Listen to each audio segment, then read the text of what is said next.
on Inferno, and that kind of tells a lot of the peer played. It is significant. They didn't choose to take much of a break in the off season, right?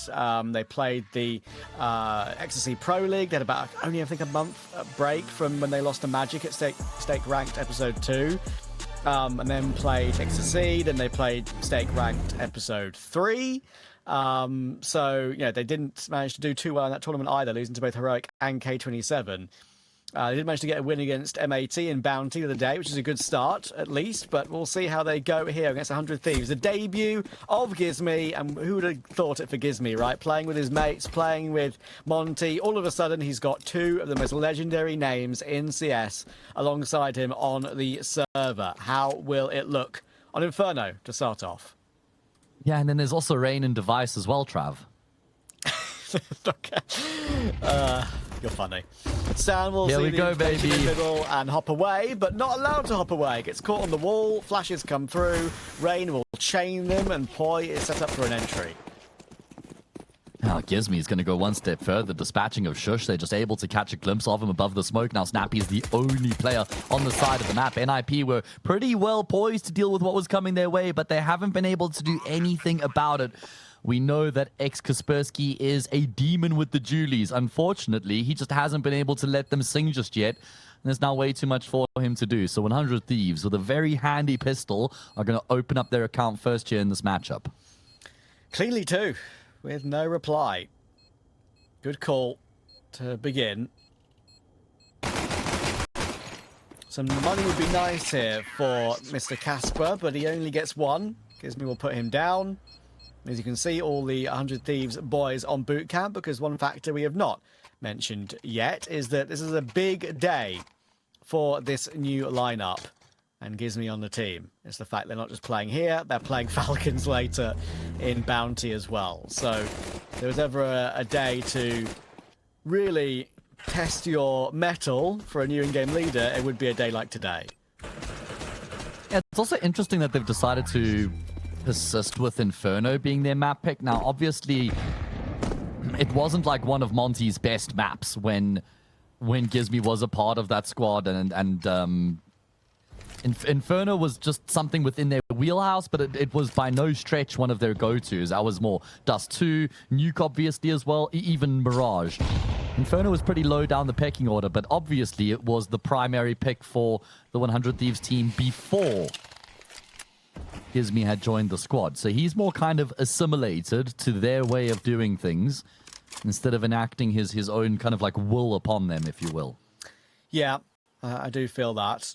I think one of the small two factors for 100 Thieves as well is we need a slight improvement from Syrah overall. We need Poi to still play like he knows he can play. Poi has been amazing in certain maps, but hang on, here's the Note Deagle. He's been good in his own way, and Snappy's 5-7. My word, 2 kills there is pretty impressive, but Rain will manage to get 2 back. That means the site is available to be planted on, but they're going to call it back to A. Rain and Device say, look, you could have a timing here. Surely the A player would have rotated off. Shush is going to try and join with Stown. They'd be right. They're going to part the bomb safely through apartments as well, and they're going to get an A site plant. Yeah, that's completely flipped the script in the round. It was looking pretty damn good for NiP initially with that skirmish over towards the B bomb site, but a response from Rain and then the call to go back to the A bomb site has put 100 Thieves back in control.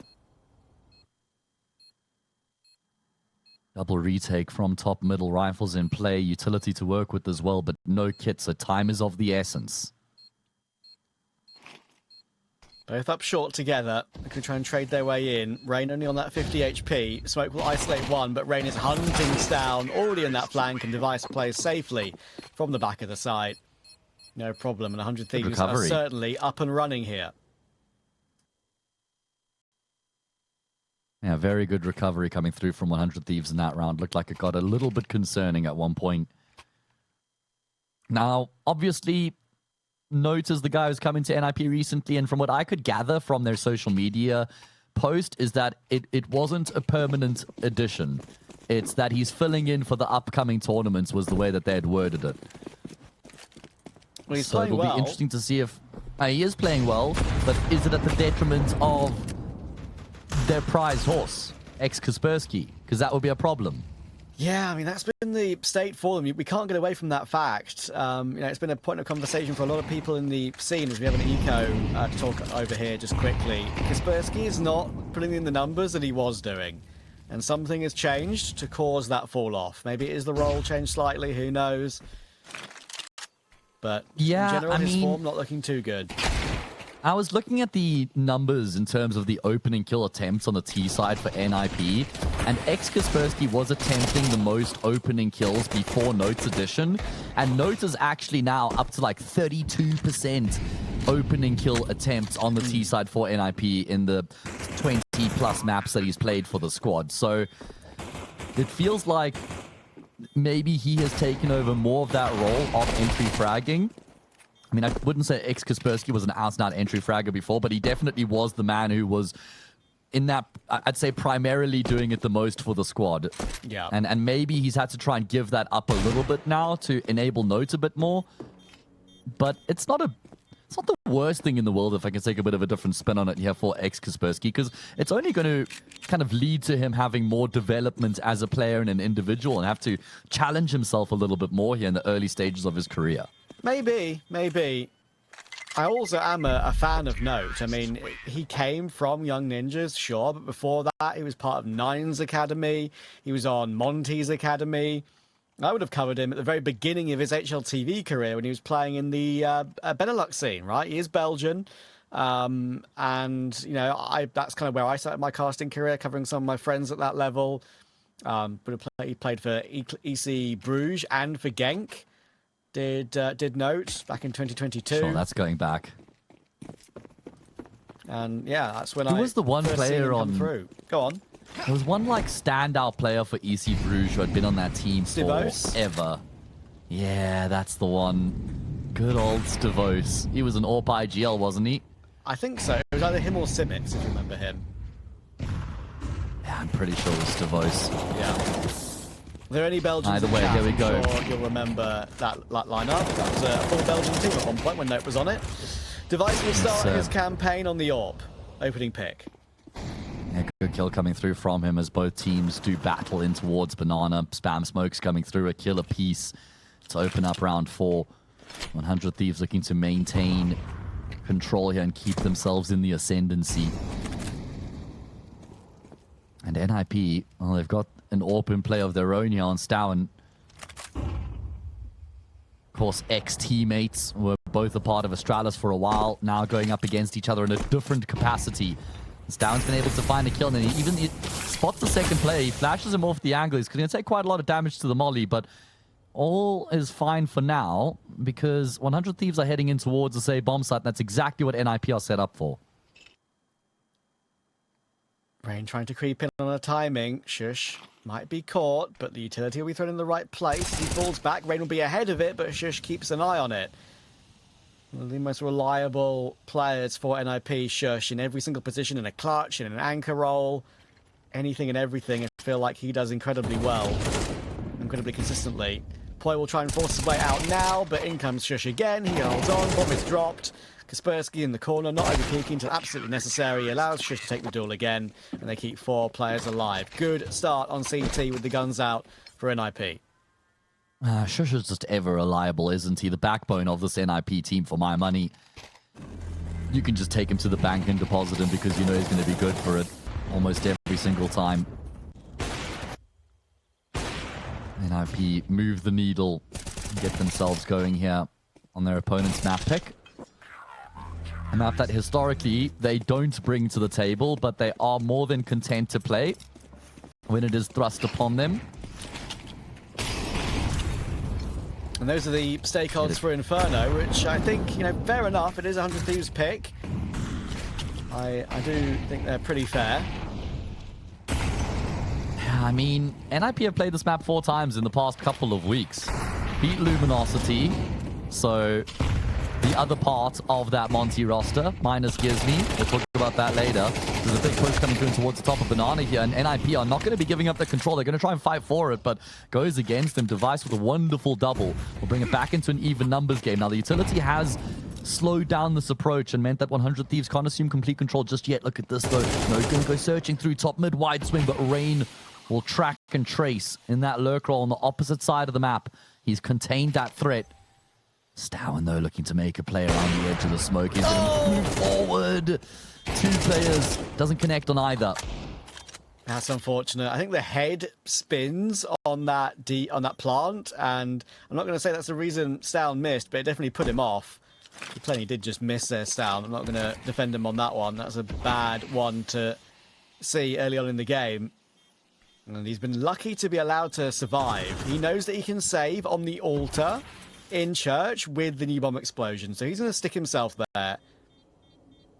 He'll take 0, even on 39 HP, he'll take 0 damage to the bomb in that position. That is one of the biggest things with the new bomb explosion update. Keep an eye on his HP. There you go. Shush will find Ren on the exit, but Stowen will keep the AWP.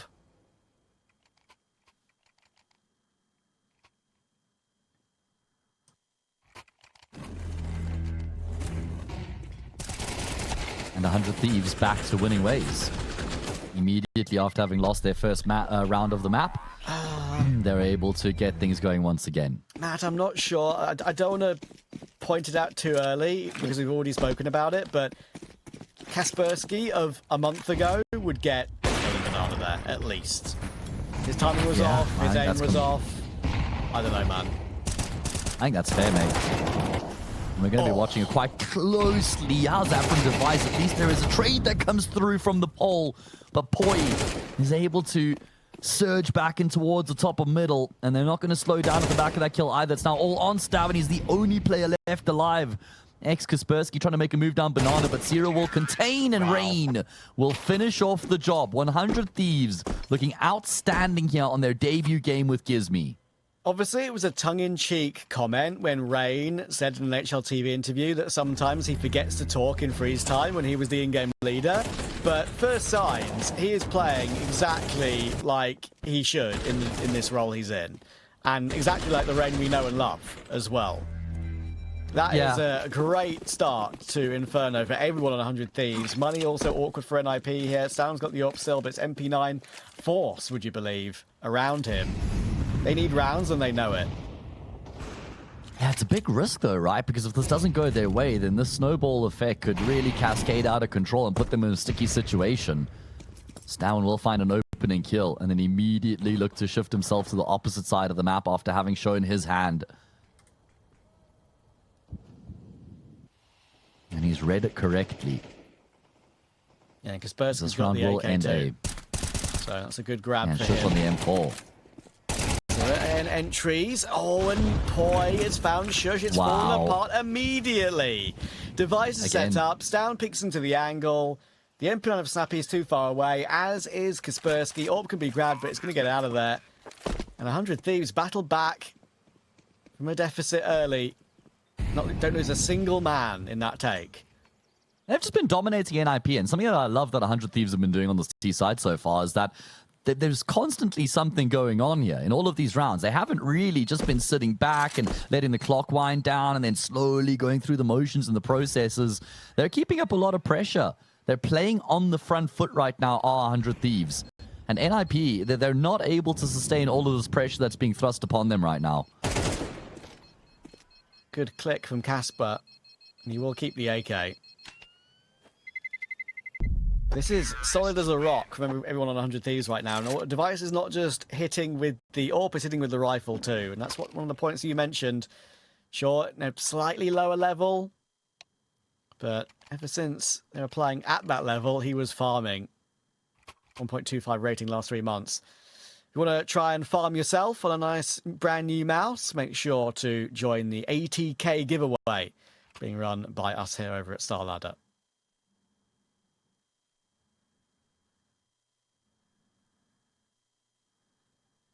I'm just thinking, like, I know that it hasn't been against the most impressive opposition for Device in terms of the numbers he's been putting up lately, but it was against basically the same level of opposition before these past 3 months where he wasn't looking as hot as he is now. It is true. It is true. There has been a degree of improvement for sure. 100 Thieves have had to go through the ringer in Tier 3. I mean, they've played CCT, played likes of Gen 1 and Leo. They've played teams on one of the Parken lands like Phantom, Ursa, State. Ended up losing to that team called State, a Danish team on LAN, which was a big red flag for them. The last game they played was 4 weeks ago against TDK. TDK, no pushovers. TDK won that game 2-0, and that's before they made changes to pick up Belchanok on loan. So, yeah, they've not had the best results, even though they've had a couple of players playing very well. Maybe they can really push in this second half of the year to make some big lands like this very one here for Star Series 20 and show what they're made of and play some more big events consistently. Look at this again, where Gizmy's calling these rounds on the front foot. 100 Thieves are just making moves. They've caught Down completely off guard. He's the only player over towards this B bomb site. Gizmy will pounce. He gets himself through the smoke, and he continues to take all the space in towards CT spawn. Decides against continuing to commit to the fight. Good decision-making. Rain now in that lurk role. Spotted up by Shush, so it made it easy for Shush to prepare himself for that fight. But this is going to be 7-1. Another very convincing round coming through from this T side. I've seen enough. Gizmy is the GOAT.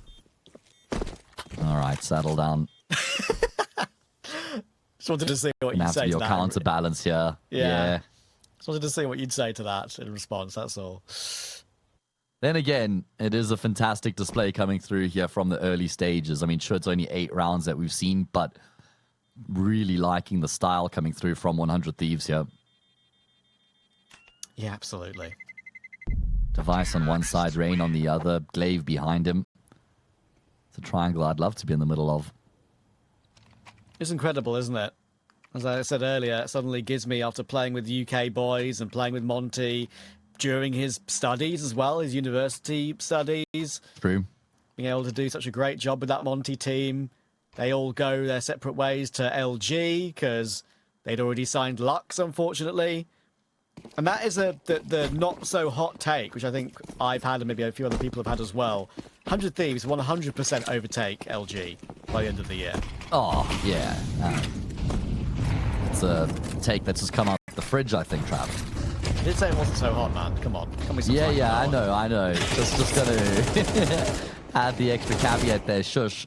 Been the one guy who has looked pretty good so far here for NiP throughout this map. No going to get in on the act as well. This time they've been able to deny 100 Thieves in the early stages of the round, which is where this T-sides look so dangerous.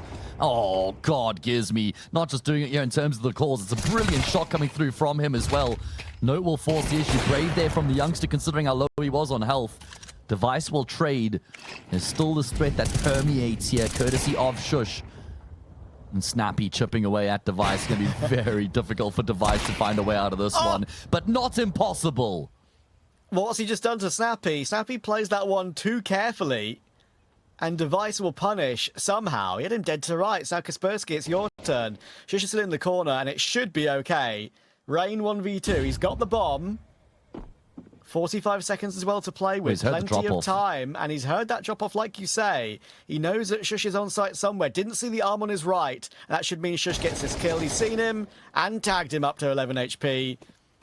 Very difficult now on this headshot angle on site. Does still find Kaspersky, would you believe? But in comes Shush to guarantee it. But, I mean, look, that round, it should have been so much more comfortable. They end up winning with only one player alive. And that means 100 Thieves can hit straight back and cause more damage to that money. Yeah, I'm right there with you, man. I mean, the fact that they're able to come away with 4 kills despite them losing the round is still a very good return here for 100 Thieves.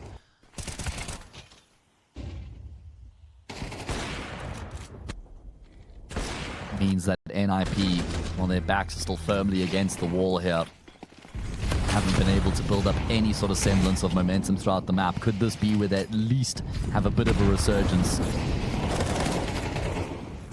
They've recognized that 100 Thieves are looking to try and play very quickly here in these rounds. That's why they're dumping their util so early on. And it has done its job initially here of tagging up a couple of these players. That's a bit gimmicky there from Poi. I guess relying on all of the attention, having been pulled in towards Banana, thinking maybe he can catch him off guard with a phase through a smoke, thinking maybe that Arch's player has rotated to the B-bomb site, and there might be a bit of a gap for him to exploit, but it's not the case. Good confidence boosting kill from Stown there. He needs ones like those to make sure he doesn't get in his head too much. in his third kill of the game, but it's a nice one to grab. They are ahead of the banana smoke again. Team kill. Gizmi will get his frag though, so it's not that bad. They can still maybe work their way into the site. With Zero 4 HP, maybe it's still pretty impossible to win the round from here. You never know, Device is on the elevated angle.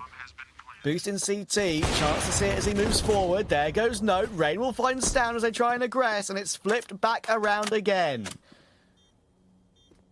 Yeah, brilliantly done. Yeah, 100 Thieves just got so many different gears through which they're able to shift. Are they going to attempt this? It looks like it. Trying to set Snappy up for a late dive into this B bomb site. And that's also because they're capable of saving in church. So trying to see if they can maybe catch 100 Thieves off guard. But a Device is locked in as hell right now. 11-3. Every round continues to find impact.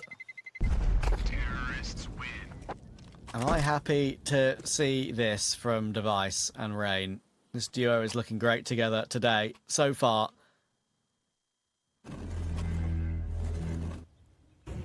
This is pick from Stan I was talking about, and when you got to this position here, you're thinking, oh, no problem. They bided their time, Zero was 1 HP, but when Device is in an afterplant and has got site control, getting by him is not easy.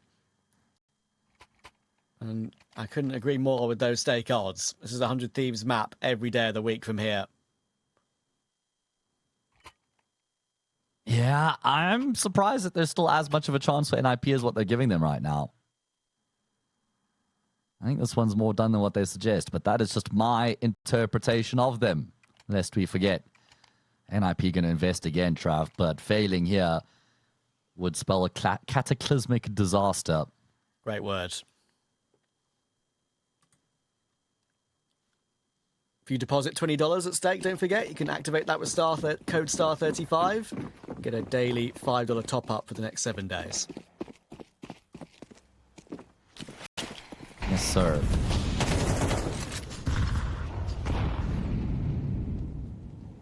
Note, going to play a bit more aggressively close top middle. Got Shush on his other side.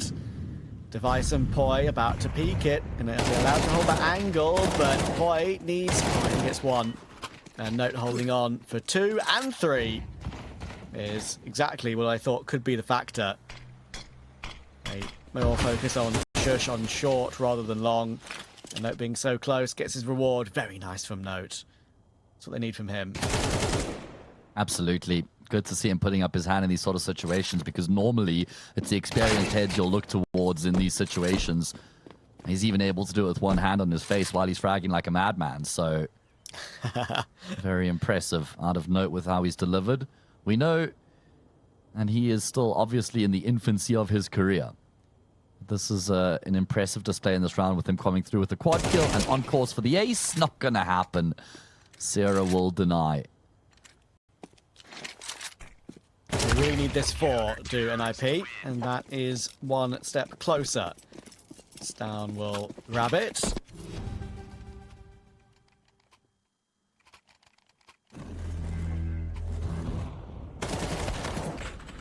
There's what the example I was talking about with Poi clearing Shush first means that Note has free reign to frag to his heart's content. Great work from him.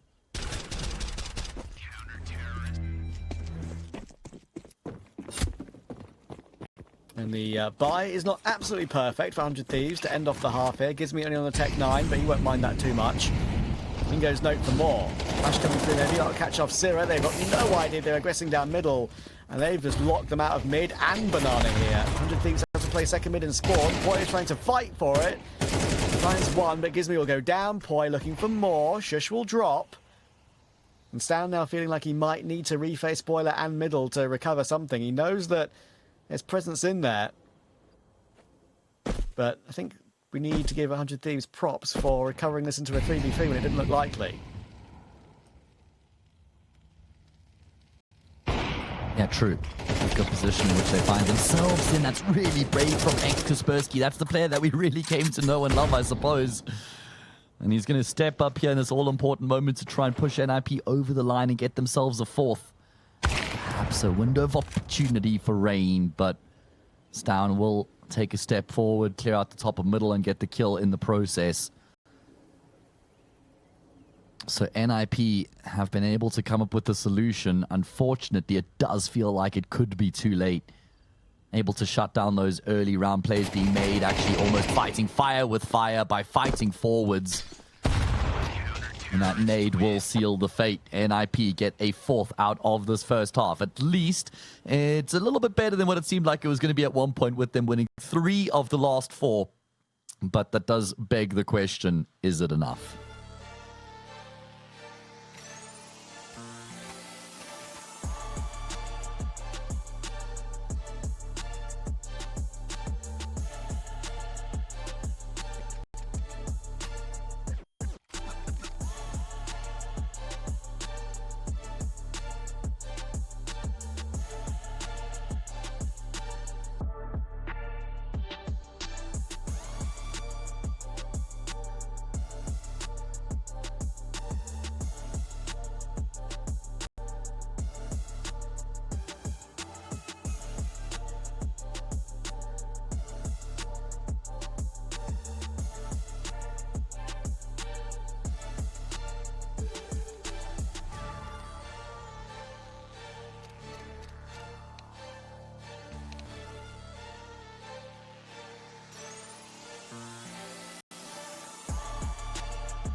Yep, here and ready.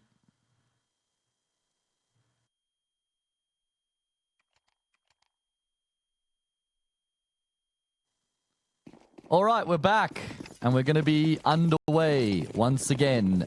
Second half is live. 100 Thieves in complete control and ready to try and conquer Inferno and go up 1-0 in the series. It's going to be a big battle in Banana. Device should be as good as dead. He will actually find a kill. No way he gets out with his life intact.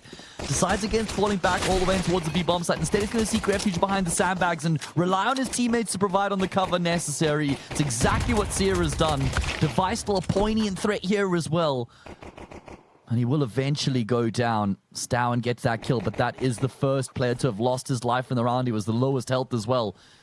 So 100 Thieves not going to be too bothered as they find themselves in the 4 versus 2. Oh, boy, Gizmi's looked really sharp, hasn't he, in some moments? Yeah. That one being another one of them. And Poise has full control of middle as well. This is the only way in this position that Kaspersky can outmaneuver him, but 1v4, not possible. Pass him, to be fair. I don't think he saw him.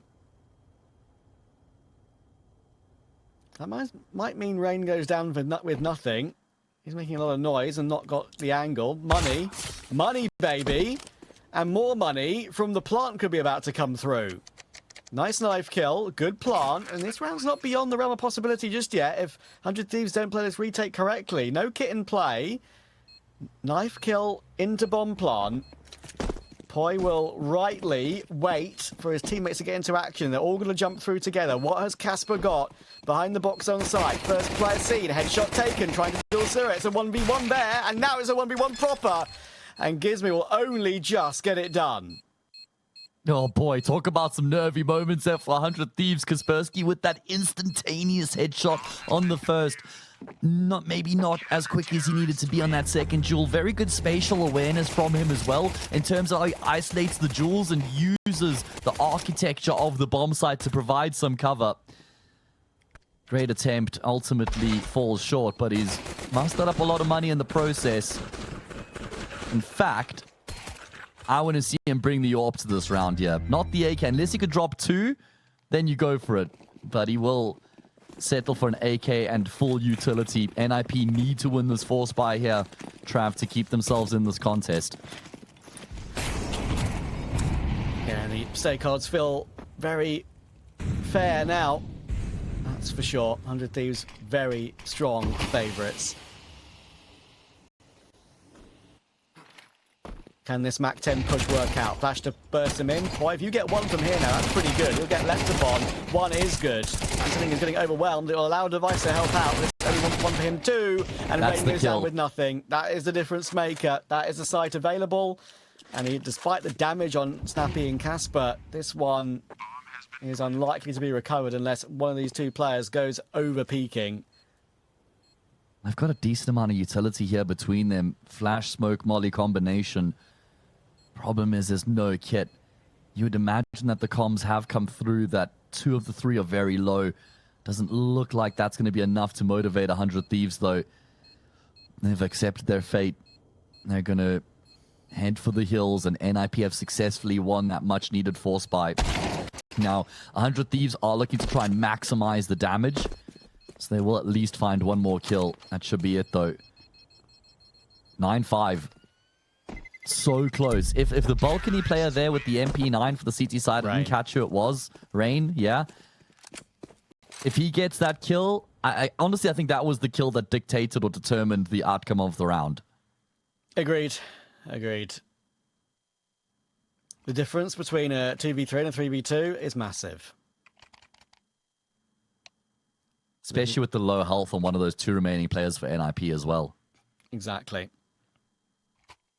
Looking to try and get to that main event to play on those Lorgar computers. Device, look at his... That blue line's quite a big blue line. It's a tall skyscraper. Yeah. Not the only one, though.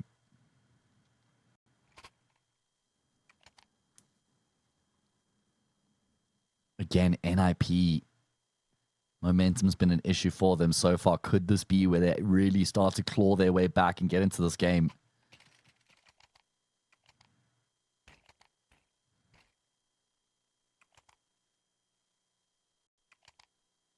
Going to be a follow-up force here from 100 Thieves. Obviously, they did keep 2 rifles in play from the previous 5.7s and an MP9 to plug the gap. CT side Inferno, one of the most prevalent when it comes to force buys across the map pool. Absolutely. Flash and top banana. Boy will give it up.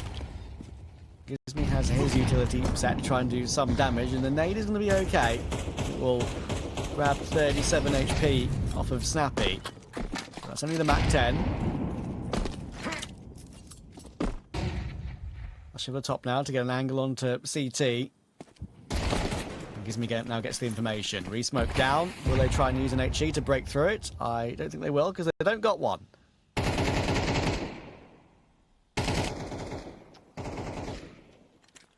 Massive stack here from the CT side. 4 players leaning in towards this B bomb site. Do NiP start to second guess the situation here and reassess? Do they send one player in towards top middle or the A bomb site to see what's happening? Or are they just all in? It appears as though it's the latter. They've got so much utility to barrel on in towards this B bomb site, but they've got 4 players that they're going to have to deal with, including the 2 rifles. Boy, very blinded up on that default pillar, and getting any kills from there when you've got so many players up so far is pretty difficult, and that is a perfect take. Device, what have you got to complete it? Oh, bomb plant! Wow. What a kill from Note. Almost 3. Yeah. Massive lineup potentially for Device, but he comes up empty-handed. And NiP, I mean, just look at how low 3 of the 4 are. Barely making up 50 health between them. They'll even be able to finish off the job as well. 4 players survive, but only just. Yeah, as I kind of said in the play-by-play, it was job done, going 3 for 1, but finding the Device was the completion to write it off. And almost got that crazy lineup. Here it is, this moment right here. Oh, I mean, Note's reaction, it's just pure reactions. He's not really ready for that at all. If that doesn't come through, that lineup could change everything. 2 kills at least with a bomb plant denied. You never know. As it Absolutely, is, it will be a full eco. And it means 9-7 from what was, I want to say 8-1 in favor of 100 Thieves. Was it 7-1? Let's have a double check. It was 8-2. Yeah, correct. So from what was once 7-1 and then 8-2 is now about to become 9-7. Good battle back from NiP, slow to start, but they've been able to find their footing before the map has completely gotten away from them. I'd love a flash. Would have loved a flash it to have popped everybody through the smoke. Instead, they got to do it dry. And that's not going to work out the way they would have wanted.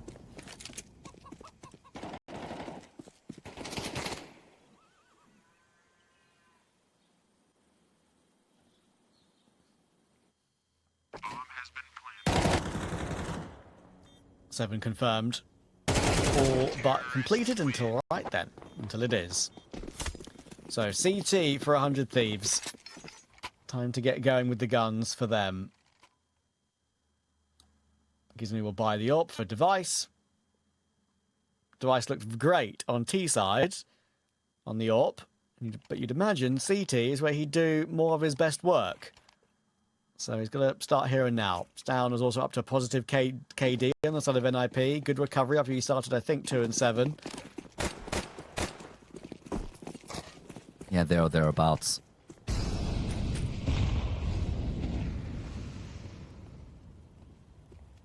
is the moment, Jeff, for 100 Thieves. If they want to remain in control, they got to win this round. Otherwise, the game is completely open-ended once again. And with the next map being Nuke, well, we know what a stronghold that is for NiP. So, 100 Thieves have got to get it done here. Feels like a necessity.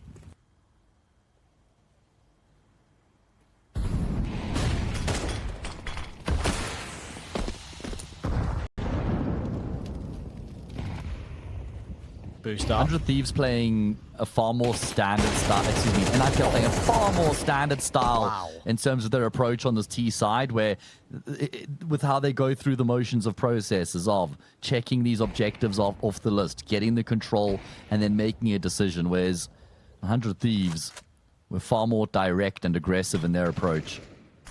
Yeah, exactly. Device going to hold on to note. They're going to need more of that, though, and Poi will go down with nothing. The flick from Sound to start the round over the top of the half wall in Banana. That was gorgeous. And now they're leaving Gizmi all alone to hold on to B, and are hoping Device and Rain, I loathe to use the common caster term, but roll back the years together on this A-bomb site. Rain in pit, about to have multiple players come his way, holding a tight angle. Headshot seen, easy first kill. Device on that line needs to be saved, though. They're not ready for him to be there too. Snappy had no idea, and now wasting time. The most time he can possibly waste with 10 seconds on the clock. He's back on the box. He's waiting for the long player, but he can't overrun him. 5 seconds, he's got it. Oh, if Device found one more kill, it would have made a massive difference. But now Gizmi, with a kit retrieved, has to win a 1v2. Both players one-shot headshotable by an M4, but Stown is ready. Big round from Stown. NiP are in this map for sure. Finds the opener, finds the closer, and arguably finds the most important kill of the lot there as well. 3 frags coming through from him in a really important round. NiP able to get it done. Barreling in towards that A-bomb site. It was made more difficult by the fact that they didn't have the utility on the player who was top middle. It was Stown who had the smoke and flash, which meant that they weren't able to flash themselves out of apartments into the A-bomb site. They had to just try and brute force their way through. Rain got the initial kill, but NiP were able to get the trade necessary and then uproot Device just in the nick of time. 100 Thieves now going to have to eco as their campaign has been derailed. If you want to make sure your aim is on rails, you can go and join that ATK giveaway you saw the pop up for. Click the banners and you might have a chance at some fancy mice. And with the 5-7s in play here and the Deagle for Gizmi, it's one of those rounds which can get out of hand for NiP to go through all their protocols here. Like I was saying, in particular on the CT side of Inferno, it's where these sorts of investments are significantly dangerous, or more dangerous compared to other CT sides. Actually, look to try and make a play, flash forward in towards the top of Banana. Really difficult to figure out what was going on there. Stown actually does die. I didn't see that show up in the kill feed, so that caught me off guard. Either way, Gizmi's name does, one and done. And it's no problem. Device with his 5-7 might just be looking to try and contain, grab a gun if he's very lucky.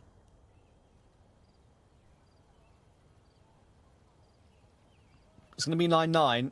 We've kind of been on that same pattern throughout the day, haven't we? We've had close maps, maybe with a bit more of a dominating start for a certain team. HOTU against Astralis earlier. HOTU never losing the lead in the entire series against Astralis, even though they won 2-0. Yeah, no, but it was also 16-14 and 16-13, which makes it even crazier. Yeah. That they were never... At worst, it was a tied-up scoreline, or they were in front. Never behind the game. Terrorists win. Device will poke and prod, but nothing doing. He'll keep his smoke. It'll be a very critical smoke, you never know. Considering he's the going to have to buy up the AWP, saving $300 on utility is pretty important. He'll be given a flash to make sure he has a full belt. And NiP, fair play to them. This comeback has looked great, and Stown has been a big instigator of it. Leading the way. Dispersky also recovered his KD too. More of that, like he will be saying.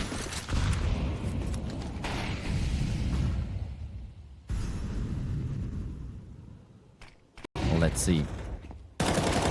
Can they go ahead here? And now that was not really the best there from Note. Not really giving himself the best chance. Trying to play aggressively, but just feeds himself to Rain ultimately as they now try and barrel out of apartments. And it's going to be an easy shutdown here for 100 Thieves. Not even having to break a sweat here. Certainly not being tested to the same sort of degree that they were in the rounds before this one. It's so funny how games can take this pattern, isn't it? It's another example of a team coming back to 9-all after being 8-4 behind and recovering the deficit to all this way. And once they get to 9-all, immediately the round goes back in the favour of the team that was that far in front. Yeah, something psychological. Yeah. It's not Trav's Law. It's not. I can guarantee you that. It's a different type of thing, but it's similar. Yeah, great work. Rain just dealing with Note straight away. You can tell he was flashed in top middle, but it was a little bit off timed, as you rightly pointed out. Didn't really have much impact with the positioning of that flash popping, and it allowed Rain to deliver. And no save of the AWP for Sound either. Important because they've got money for another, but it will be whittled down round by round. In fact, 100 Thieves might want to try and fight the banana here. They've got plenty of util, but Gizmy's already down. Oh, and Syrah's burning too. Is he even going to be allowed to get out? He'd have to fight his way out. One is good. I don't think he's still here, or if he's gone back in toward the sides. Syrah's still fighting, and the fact he's got two, it's stunning. Considering he was all alone and stuck, pretty much, on the sandbags, getting two is incredible. It keeps 100 Thieves in the round. Yeah, especially considering that he was trapped, like you say, and he had taken as much damage as he did initially. 2 kills is a great return there. Round will slow down. Plenty of time left on the clock. It's now only Poi between NiP and the speed bomb side. 2 players heading in his direction by the look of things. Still options available, though, with Shush patrolling the opposite side of the map. Now the question is, do 100 Thieves remain faithful to their setup, or do they start to second-guess themselves? Because Rain is going on an explorative mission, and if he doesn't find contact, that might motivate Device to rotate off. Rain's not going to check Boiler. It's exactly where Shush is currently positioned. He could get sidelined here, and he will be shot in the side of the head. Rain realizes what could be afoot as a result. Now it's a fake from Stown into B. Big moment from Note. If he can win this duel round, is absolutely on, but he'll go down. And that means 100 Thieves surely have it in the bag. Good hold from Rain. Stan would love to stick around, but I think he knows that's not the right way of going about it on 13 seconds left in round 20. So he'll fall away, keep the AWP again. Say again, he tried to in the previous round, didn't. He'll keep it proper this time. 100 Thieves are 2 ahead and 2 away from their map pick.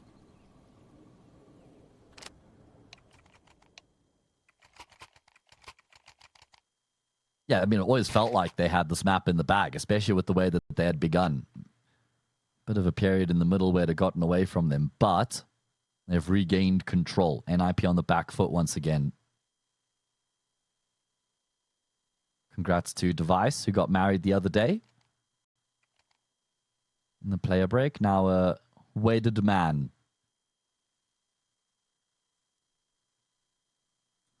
As did many, many people in the player break. Talent, players, feel like it was non-stop with the amount of socials posts I was seeing. Yeah, true. I mean, they had the Astralis gang back together for Device's wedding as well. Yeah, that was a great picture.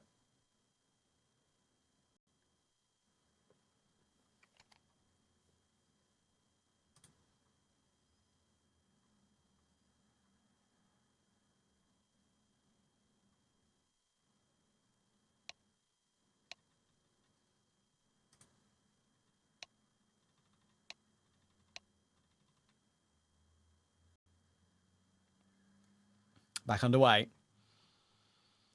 Long day for us on the B stream here. Second BO3 already nearly halfway through, maybe. And we've got one more to come after this as well. Nuclear Tigers versus Echo. The other Group D match. Whoever wins that plays the winner of this. And Nuclear Tigers versus 100 Thieves is a game that's happened multiple times in these Tier 2 events this year. So it could be a possibility if Nuclear Tigers is the favourites to beat Echo. But Echo won't be easy. Won't be pushovers, even though they're playing with the sound in. Got a good call. Yeah, that's the one caveat, right? Yeah. I've seen Nicky B, but more than just a respectable stand-in with Ultex. Either way, NiP have got to win this round to keep themselves in the contest. You would imagine if this one gets away from them, with them having a lack of money behind them, 12-9 would surely become 13-9, which would wrap things up here on map 1. I still feel like this is a must-win map here for 100 Thieves with Nuke to follow. And what a stronghold that map has proven to be for NiP in recent times. That's just down to Snappy. Multiple different versions of the team, whether it was with U-Jerks, Arizdoche, with Hen. It's just always been a very good map for NiP. Say yeah. Arizdoche was on... Was he not on NiP before OG? He was. He was on NiP. Yeah, he was, right. Don't worry, you're right. Yeah. It's just that's the Snappy masterclass. So points I'm making is that even though they've got Stow and Orping and Notes in the mix as well, I don't think that will take away from the level we can expect up from them on Nuke. Yeah, I think I've seen Stow make Nuke look a bit like a playground for him as well. Device only gets one on that long hole, so that gives Shush space to work with. Pit seen, tapped out, Rain on the close angle. Poi has to do it all now. Stuck in the corner, is being held by Stam. Stam will get that kill. Site taken, 12 seconds left. They obviously would be a little bit nervous with Poi still on site and no plant coming through, but they found him. They found that plant too. So Gizmi and Syrah just looking to try and grab that AWP, I think, here, Gizmi, and get out of dodge. There we go. Syrah could be cheeky here. You can't save in pit anymore with the new bomb explosion on Inferno. Apartments you can. He's either hoping one player comes toward him and he can jump out and maybe defuse the bomb. He's needing that kill. Might mean Syrah can jump out here. He's... Oh, I thought he might have jumped out at the end. He would have been too late. He would have been too late, I think, by a second. Only just. Yeah. But still, I was watching him on the minimap the entire time and I was like, Syrah, what are we doing? Are you going to do it? Unfortunately not. Great round out of NiP. It's that shot there from Shush to have opened up the A bomb site that really set the round in motion for the team. Just collapsing in on a very well combined there in terms of the timings of the pressure coming through from apartments up short, wrapping around arches as well. Just far too much for 100 Thieves to sustain. Which means NiP draw back within a round once again. And this one, basically worth 2 in both directions. Assuming there aren't any survivors for the CT side. Hyper aggressive there from Sierra. Not sure if that was a bit of a missed smoke or what, but there was certainly a line being held by X-Kaspersky, which will yield him an opening kill. Tag no frag. Take that every day of the week. Stam will miss that shot though, and that activates Rain to peek. A bit more aggressive from Rain. We've not really seen him make moves like that in this map so far, but no, still checks Poi properly. In comes the HE to get the trade kill. Rain's been playing pretty safe into a boiler and short in this game. They're deciding to activate. It was the right move. Gizmi's going to have Device with him on Banana here, or on B at least. They've got plenty of utility they'd left behind the regular default spot for that dropped utility on Inferno. They're going to get it down now. And take it. Thing is, it leaves Rain all alone on A, and in comes that smoke, which could indicate they need to get Device back in that position. Gizmi is charging down Banana, though, so he's taking the space. Snappy might not be hearing this one just yet, and could be a dead man, and Rain will get that kill anyway. That's a lovely headshot onto Shush. Snappy does think he's heard it, though, and he will find Gizmi. Issue is, he's now the only player left alive. Rain has done it all on the A-bomb side. By himself, pretty much. Device has only just rotated in. Snappy will switch to the AK, but Rain's got a really good angle on that Cold Zera box. And he has to cross the Device line as well. Or get off of it on long. That gives Snappy a chance, but he doesn't know where Device is. 2 old heads in the 1v1, but Device on the AWP will close it. 100 Thieves up to 12. Man, that did get a little bit scary for a second. I mean, 3v3 was looking decent for NiP. The problem is that the two players trying to find their way into the bomb site both go down empty-handed, leave Snappy with it all to do. And it was very difficult with him without him having any prior information on what he was actually venturing back in towards on the same bomb site. Nice try from him, but ultimately in vain. And that means 100 Thieves have got 2 chances to get the job done here on Inferno. Our third 12-10 of the day, actually. Good point. And all the other 2 went to overtime. Indeed. Will this one follow suit? Good active moves from 100 Thieves on that round, I think, mate, right? Like, I think they got Device back to top banana. They got Gizmy in that position too.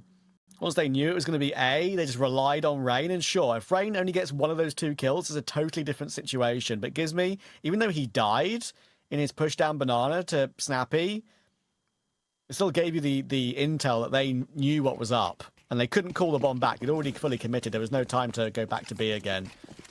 Yeah, true. Good to see 100 Thieves having the confidence to make those sorts of plays to get ahead of the round. As we now go into what's a map point here for the CT side. Can they get it done here and now? Like you say, not a great investment whatsoever here for the T side to try and keep themselves in the contest. It will be 100 Thieves' best opportunity by some distance, not just because they're playing against this weaker buy, but because they themselves will have a buy of a similar caliber going into the next round if they lose this one. Spurs trying to go through the Molotov, but Device with the collateral and the third as well. We called on Device. We know how good he's been lately, and that is what helps 100 Thieves close. 23-11 for Deva. He is back, and NiP in trouble in their opening match. Yeah, brilliant stuff coming through there from Device to be putting his hand up. He might not have the number 1 in his name any longer, but he certainly was number 1. But still Echo on no slouches. So, yeah, pressure on NiP now coming into map 2. Obviously, it is their happy hunting ground. It's their stronghold of Nuke. It's been their best map since the inception of this particular roster. Since they brought Snappy into the fold, their Nuke stocks have just immediately gone up, whether it was with U-Jerks, Arazdoche, Ken, Wrinkle as well. This was just always a household map for NiP. And we're straight into the pistol. Okay, boy, we're well underway already. Kills going back and forth, 3v3. Device is low. He'll inflict some further damage, but not in fatal fashion. Gizmy loses his life, and it means Rain needs to clutch. 2 more to find. Not sure he knows the players across the default yet. Now he knows, though. And Kaspersky, I mean, maybe got a little glimpse of him over the top of that smoke, but that seemed like a little bit of a pot shot once he knew he was there. Bit of a fortunate one, maybe. Either way, he connects with it brilliantly with a nice educated guess and 3 kills in the T-pistol for Kaspersky. NiP up and running. Yeah, great to see Kaspersky stepping up here in the opening pistol round as well. We know how ridiculously talented he is as an individual. Obviously hasn't really been the case as of late, but a fantastic pistol round coming through from him. 100 Thieves will force buy back as NiP have gotten the lead for the first time in the series in the opening round of map 2.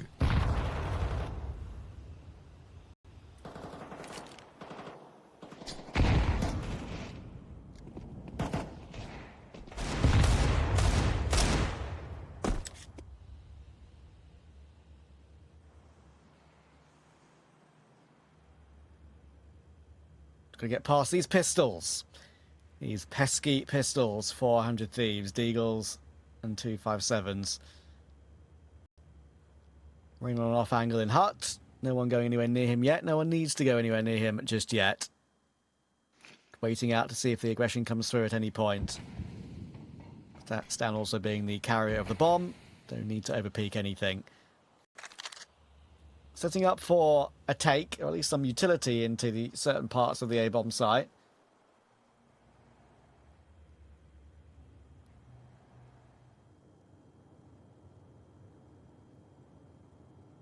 Taking their time, aren't they? Giving Note a bit of an opportunity to feel out secret. Around that 30-second mark, Util's now going to start to barrel in towards the bomb site. Note will go down. Snappy has lost his life as well, so it turns into a bit of a one-dimensional take now with the 3 remaining players all coming through from Squeaky. Rain will get sprayed out. Device in the back of the bomb site. They don't know that he's here, and his position has been made strengthened even further with the attention taken by the main players. He'll round on the plants. A big kill coming through from the veteran. Only Shush left, and this is now impossible. Perfect bait and switch setup here for 100 Thieves. So many players around that A-bomb site. Shush! Oh, what a lovely kill it is on Gizmi. It's not going to change anything, unfortunately. But it'll allow him to grab an AK anyway. Less rifles recovered for 100 Thieves. That is something. He keeps the AK. Sira keeps the Galil. But more importantly for 100 Thieves, they keep the round.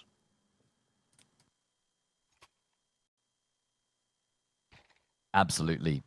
Big bounce back coming through from 100 Thieves. A statement considering they'd lost the pistol. NiP not really able to do much to work their way into the round there, Trav. It really was just, all right, well, that lurker didn't accomplish anything. Now we just got to go for the exit because we've run out of time, and they ran into a brick wall over on that A-bomb site. Sure, at least Shush is able to inflict some extra damage, but 100 Thieves will still feel pretty comfortable coming into this next round. 3 rifles and 2 SMGs to work with.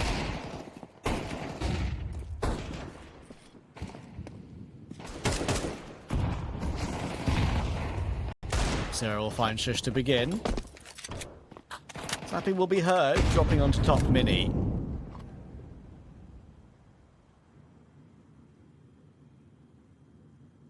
Device got a good line for it though. Way back in spawn on the red box. Easy headshot. Perfect crosshair placement on a difficult angle. Good trade from Kaspersky though. AK will deliver, but now legs are being tapped away at from the top of Hearts.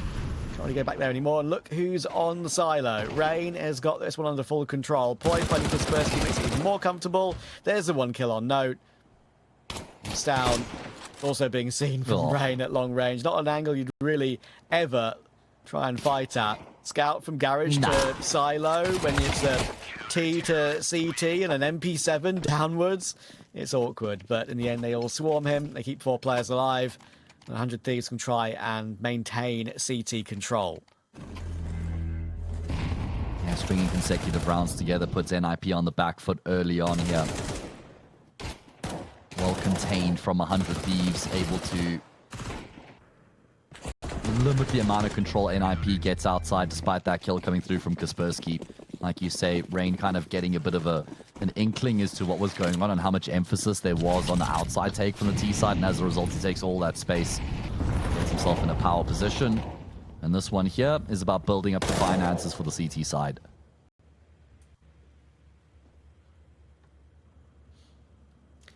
Yeah, something we've touched on is what we've seen from Gizmi on Nuke this year. And there's been a couple of maps that have gone awry, a couple of maps that have gone very, very well for his team.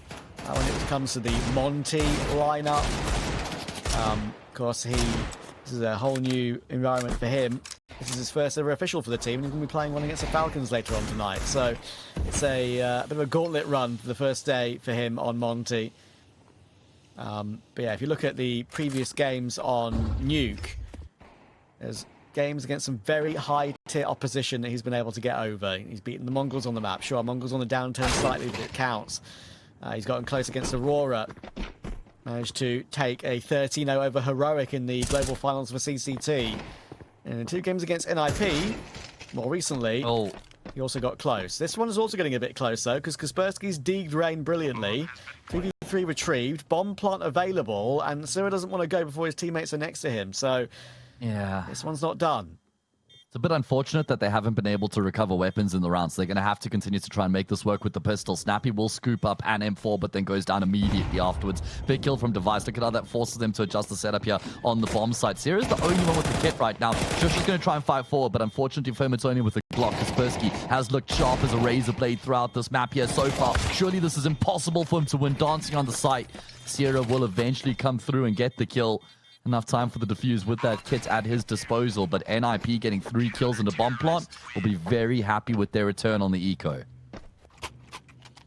Yeah, better than they could have hoped for. Good progress there. Warning shots for 100 Thieves for sure. Here's the opener from Kaspersky. Bosh. Bish. Bash. Not necessarily in that order. All 3 very nice kills. I like your spin on it. Thank you. The spin on Nuke for the sake odds is NiP being very strong favourites, and that is totally understandable. See if they can bounce back here. Poi going aggressive, just a little bit further forwards down than Poi is ready for. Yeah. It's down the opening. In Afrikaans, we say a bikkie te veel, which means a little bit too much there coming through from Foy, I think, especially without him having any residual support to try and make sure that that doesn't only give up an opening kill, but then also all the space as a result. And NiP are just running riot here. I love that once Down gets that kill, he just immediately takes the space into ramp, finds a follow-up frag, because Kaspersky will get the kill on the main player as well. And 100 Thieves just been completely undone here in this round. Yeah, every single move and every single kill that NiP got, it got them a second, just with how it maneuvered that 100 Thieves defense and made it comfortable. As soon as Poi went down, there was really no way back with what plan NiP had in place. Rain should save.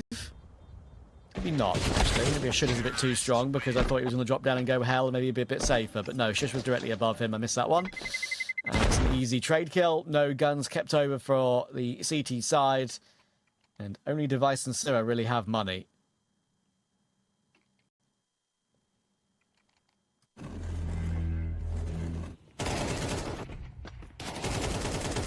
Yeah, it comes down to all the damage done on the eco for sure. So 100 Thieves will be licking their wounds coming into this following round here as NiP look to build themselves into this T side. Device has got the Yorp though. That'll be a key component here in round 6 for the CT side. Of course, the one thing you do get out of Stabwin with him being the Yorper for your team is a extremely serviceable rifleman as well. Very, very strong rifle. Serviceable, probably not even doing him justice. Always been an exciting player on the AK. Wow. Snappy shaking things up with the MAC-10, finds a kill. Sure, he goes down, but he took a lot of the attention away from his teammates who are able to filter through. And I'm loving the pace with which NiP are currently approaching these rounds. Nothing doing for Poi either. Note will hold on, and that's the bread and butter. Whatever your favourite popular meal choice is. For Snappy, who knows what it is, but bread and butter is his A-site take. And that one was a leap in with the MAC-10, got him his opening kill, created the space. It meant that Rain had to put in a few bullets to try and take him out. That left him exposed to the hut push. And it all fell into place from there again. And 100 Thieves forced to full eco now with 2k per player. Snappy's going to have more farming to do with his SMG. Good moves from Stan as well, by the way. What a pluck on Syrah that is. I know it's against a pistol, but that's dirty. And yeah, his 2 kills in that previous round, the final one as well from top of silo, was good patience from him. And if there's one map, I know he didn't play badly on Inferno, but if there's one map where I've seen Stown in this new AWP role really take point and look really confident with his aggression and his regular default holds, it is Nuke. On CT Nuke, his first ever game he played with the team, I think it was in that CCT Global Finals. He was incredible, and he was playing on the front foot and looking dynamic and aggressive, and it was fantastic to watch. So, not every nuke has gone that way for him, but it's in my memory bank, it's a good one for him, and he's showing more of that here. Yeah, it's an interesting evolution for a player to actually go from a rifler to an AWPer. Normally, the trajectory is the opposite direction, where an AWPer's gotten to a point in his career where he's not really able to keep up with the level that's necessary out of one of the most important roles within the team.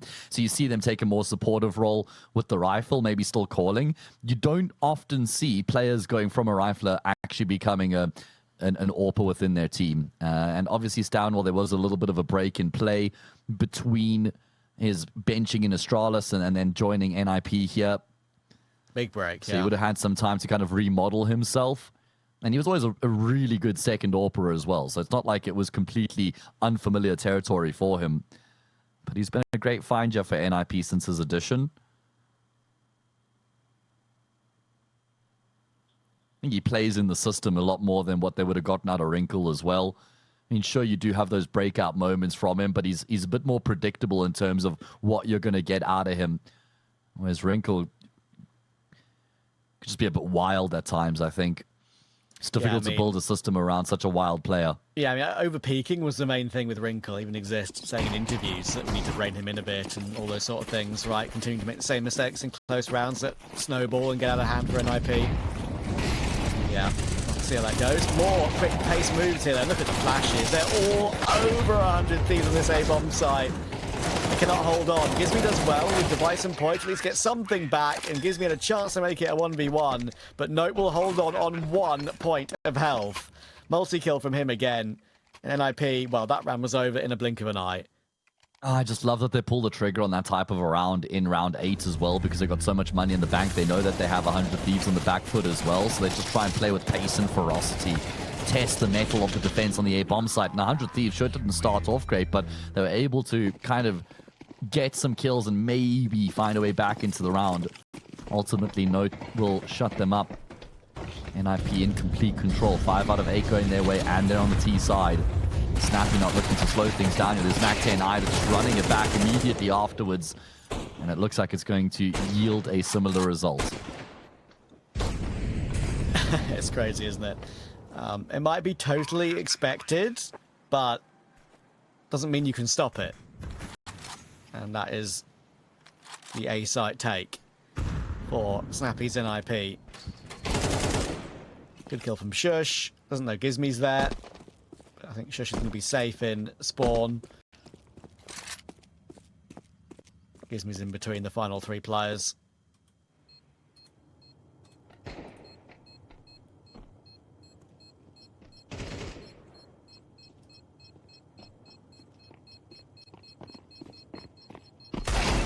It's going to be very difficult for 100 Thieves to know how to set themselves up now moving forward into this next round, because there's quite a few different looks they've seen from NiP throughout this T side so far.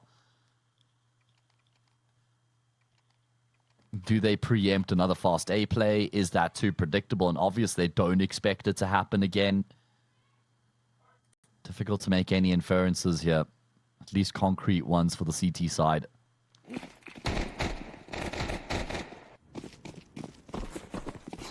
And this is why I was saying I felt like it was so important for 100 Thieves to get the job done on Inferno.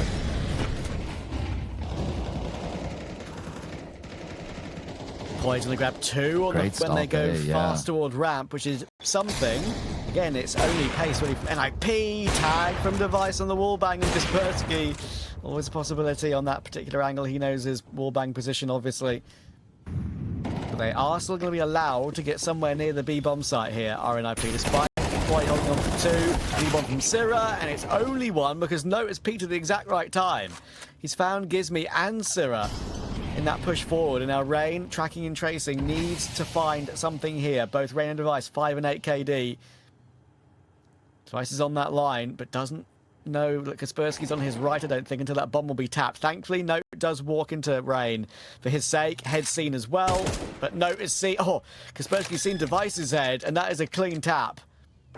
45 versus 49 on the 1v1. Door open, like you say, and it means Rain can just hold the angle rather than make a sound cue.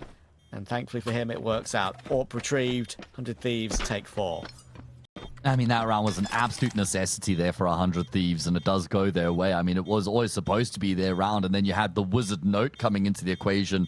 And I call him a wizard because a wizard never arrives early nor late. They arrive precisely when they mean to. And he arrived on the scene at the perfect moment there to sideline both those control room players and get 2 kills. Got his team back in the round. Unfortunately, they weren't able to finish off the job. This is how it began. This is why I said it should have always been 100 Thieves this round. There's the activation from Note, but if it's in vain, 6-4 the scoreline. 100 Thieves need these next 2. And they're going to be difficult because NiP have got so much money.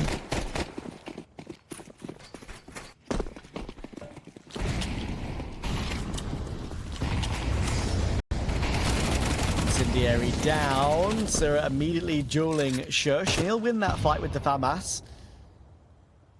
Of course, round 1 for 100 Thieves, but not the perfect buy because of it only being 1 player alive. Device waiting for the peek forward from Sound. Can he out-AWP his friend Device on that angle? Well, Snappy can't get past him. He'll be able to fall down with the advantage. Won't be over-peeking now in a 5v3.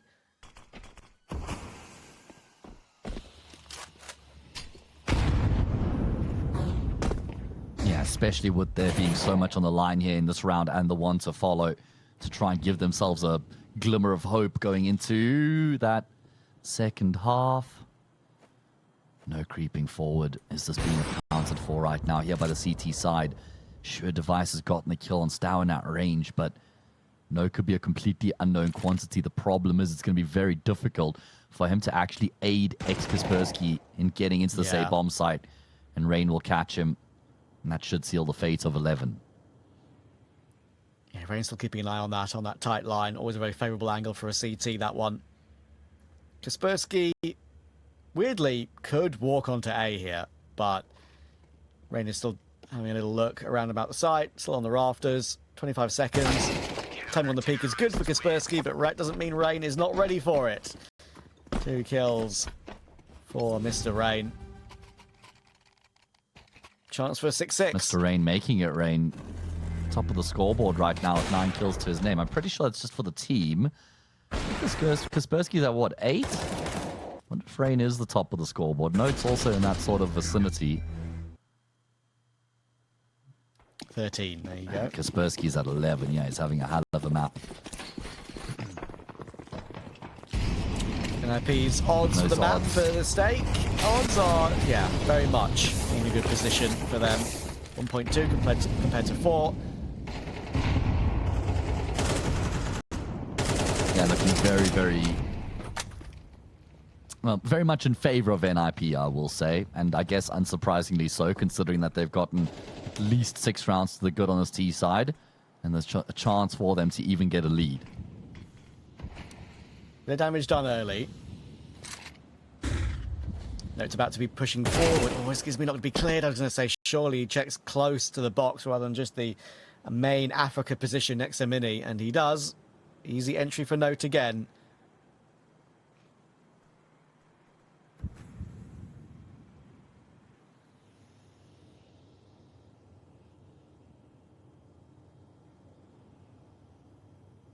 Kaspersky is ready to push through Hut, it seems. And Syrah still waiting. Resmoke on door is available. Syrah can play CT vent, but of course is low. And this setup is good when you have 2 players full HP. Device might feel like he needs to make a move, and he's making that exact move. Gives me outside. NiP just continued to pause and waits down and couldn't have had worse possible timing there. His Device rounds the corner just as Stowen leaves the angle.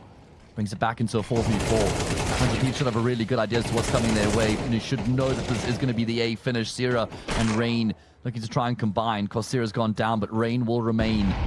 Snappy and Kaspersky now the 2 players left alive, but Device will continue to commit to the push coming through in the back lines. 4 frags between himself and Rain will somewhat recover the first half. NiP were in complete control, and they're still looking good, but 100 Thieves remain in the contest at 6-all.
Ready for the second half here. As you say, 100 Thieves doing a very good job to recover this one to a 6-6, but NiP still in full control on their favoured side now as well. Kaspersky up to 15 kills. This is more of the Kaspersky we know and love. His form has been a question ever since Note joined the team. This is a good showing from him when his team needed it as well.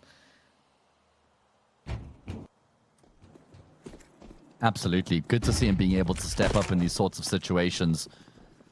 Vital pistol round for 100 Thieves to try and take a step in the right direction. Snappy in towards credit card. Very unfortunate to actually not even find a kill from that position, considering what was on offer at one point, but Shush will make up for it with 2 kills of his own. That's going to corral 100 Thieves in towards ramp, and they've taken Note down. but the kills continue to be found by NiP to remain in a numerical advantageous situation. T-side will make their way onto the bomb site, but can they get a plant? Yeah, I mean, it's not going to be a comfortable one, that's for sure. Shush, I'm not sure he'll give it a look if the bomb is tapped. If they look to entry single, he could be in the perfect position, but they go in it together. Syrah and Poi break the door down, find Shush, all of a sudden 2v2. Two sets of dualies to get by, however, and that's always very difficult. Stown gives Syrah no shot in that fight. Poi 1v2, bomb planted, he's now dueling, but Stown's not close to that. Kaspersky dueling before Stown is ready, block is drawn, but Stown makes up for it. Bit of miscommunication maybe between those two, but Kangaroo hops with happiness for Stown.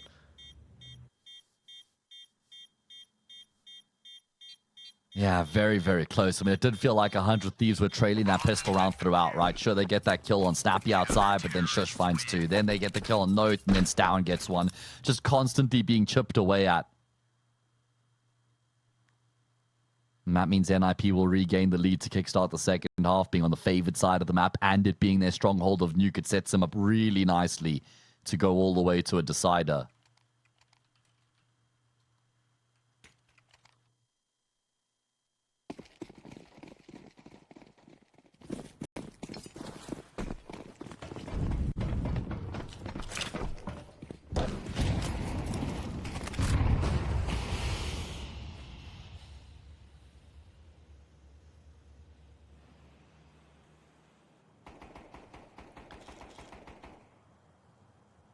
One AK on Poi. Often Poi can be the point man for this 100 Thieves team. Incredibly reliable when he has been needed in some of the lower tier games, that's for sure. They're already going to lose device on the cross. There is the tap-in response though. Look how confident Poi is to duel the AWP as easily as that.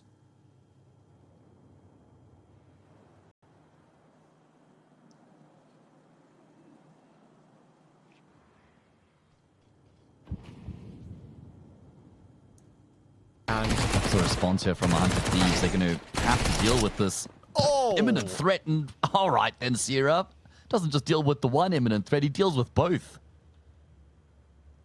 How's he done that then?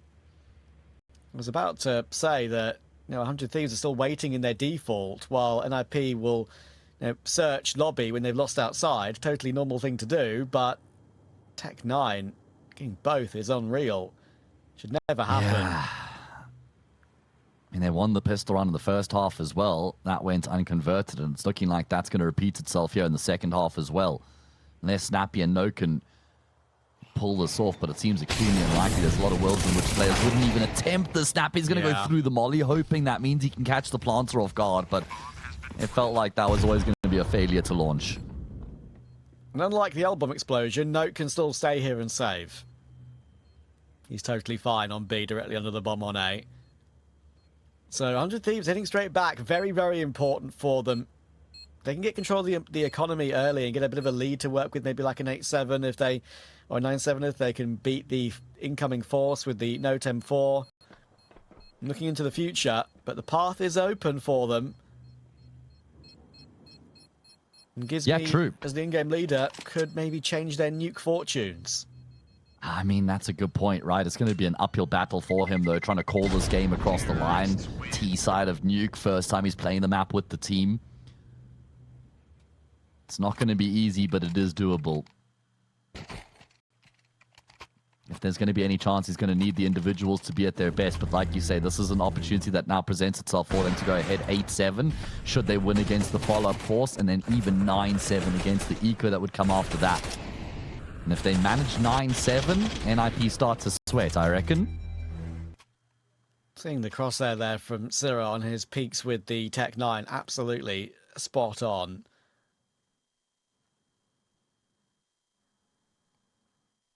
Need to get off this camera, otherwise I might lose myself in Stown's eyes if I'm not careful. Has got that effect on more than just you, evidently. If you want to have a look at some of our panels below the stream, get connected with some of our partners. Of course, Lorgar will be our PC for the main event at StarSeries 20. Should be an absolute banger over there.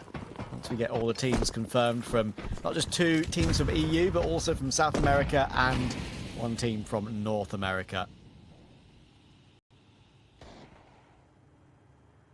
And they get to rub shoulders with some of the best in the world.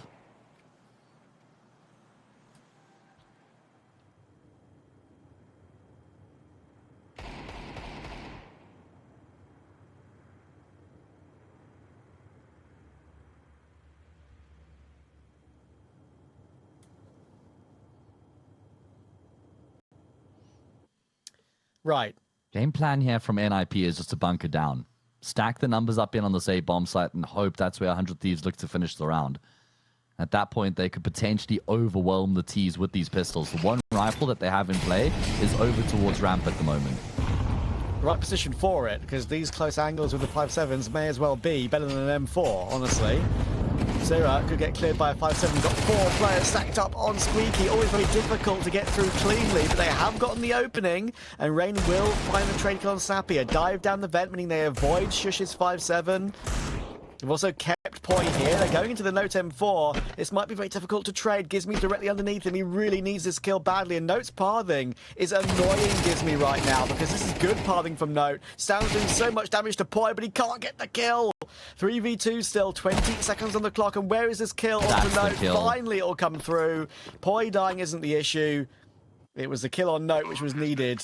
And Gizmy didn't even try to face him at any point. He waited for Device all that time. And that's the key. Yeah, good discipline. You're bang on there that he doesn't overplay his hand, which could have given Note the duel necessary. He could have dropped the bomb and just sent the round into a scramble. Great response there from 100 Thieves. I mean, I wasn't massively inspired about the game plan coming into the round, to be honest with you, with them knowing that they're playing against a force buy. I think that they could have worked the round a bit more than just going as simple and direct into the A-bomb site as they do. But they ultimately get the point on the board. 8-7. An AK kept in play by Shush, but they'll have to eco in the next round around this rifle. And 100 Thieves. At this point for them, I reckon they'll just be content with being competitive. Obviously, they want to win this map, but as long as they're in it, as long as there's a chance, that's what they'll be focused on. Exactly. This is, I mean, to call it a promising start would be a massive understatement if they're able to find Nuke here as well. I mean, again, we've seen these sort of starts for teams before. It's not down to a singular series being won. It's down to winning multiple in a row and finding consistency to qualify for a LAN like this. But yeah, I think those stay cards are going to be closing up very shortly for the map winner prediction for Nuke.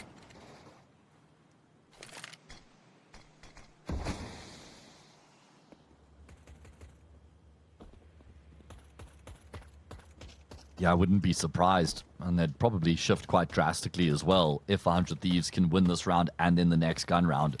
Almost invert them, you would imagine. Again, very passive from the T side here against the low buy. Just fanning themselves out, waiting to see if there's going to be anything untoward, anything that they can punish before making a move of their own. In a stark contrast from what we saw on Inferno, actually, stylistically here from 100 Thieves.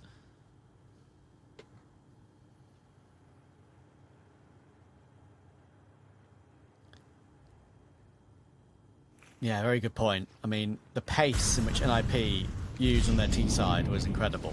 Incredibly well-versed, and they've been here before, so they know how to do it. But Thieves taking a bit more time. Shush's AK finds one. A little bit dangerous with Kaspersky, and that AK's still delivering, you know. Sira needs to get his kill quickly. He doesn't, and all of a sudden 1v1, Stan on the angle with the recovered AWP, and that's how quickly it can fall apart. Just like that, Stan gets into position, and the round is won. Absolutely. Massive moment coming through there from NiP. They've been gifted a reprieve. Great work out of Stown there. Just crunching in on 100 Thieves at an awkward moment for them. Catching them in transition. Just too much for them to handle. Every time they cut off one head of the Hydra, 2 more appear. That's what it felt like for 100 Thieves at least.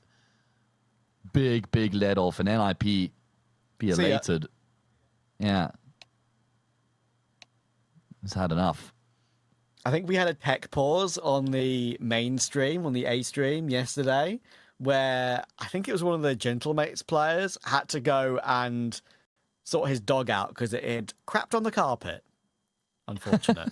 I was wondering how you were going to word that one, mate. Well, Wondering look, how you were going to go about it, and you did a pretty eloquent job. yes, I think crap is a fine word for broadcast, thankfully. To be fair, we don't have any rules. We can say whatever we want within reason, but... Yeah, I mean, it's one of that's those why I things added where there aren't like within reason, preset rules, but probably decent guidelines to be following. Yes, indeed. Within reason. Can't wait being for my the key final broadcast factor. where I'm never going to cast again afterwards. Oh, yeah? What's your plan? Yeah. Are you going to go out in a blaze of I can't glory? spoil you now. Yeah, I can't spoil it now, man. Okay, fair enough. You'll have to wait. Give me another couple of years. Only a couple of years? Don't leave me that soon. I mean, it's an open-ended... I guess it's not a number, but it's open-ended. We'll see how things go. Yeah, fair enough. Not going anywhere anytime soon, that's for sure. Unlike Stowen, who's decided to... I mean, hopefully he doesn't have to deal with the same problem. No, true. Shout out to all the production for this start of the qualifier so far. Been very smooth from our side, very enjoyable. I'm just thinking a This dog tech on the wasn't out of carpet, their Trav. hands. That's Go on. like, how do you even clean that up on the carpet? Like tiles, wooden floor, concrete. It's a whole lot easier. Carpet's like, it's a nightmare. Did you have to do I'm that? not sure it was actually carpet. I'd have to go back and look at the screenshot from the other channel from yesterday. But Okay, all right. you know what? I'll look right now. We're only just getting back into the game. That would definitely make it worse. Okay, to The smell directly gets stuck in it. to directly quote Mopos, my dog popped in my room. Need to clean. XD. I'm you assuming go. you meant pooped because if his dog just popped and he's like, my dog popped, guys. Sorry, be right back. He's got to mop up his guts. And Snappy will make rain bleed. Fast and Furious from 100 Thieves into towards the safe bombs at the back of the paws. And NiP fighting forward themselves here as well. Doing battle with 100 Thieves. I love this mid-round coming through from the T side, though, to recognize the opportunity that had presented itself. Duck diving their way down the vents in towards B. Plant can come through straight away as well. Thing is, Note can really close that distance right here.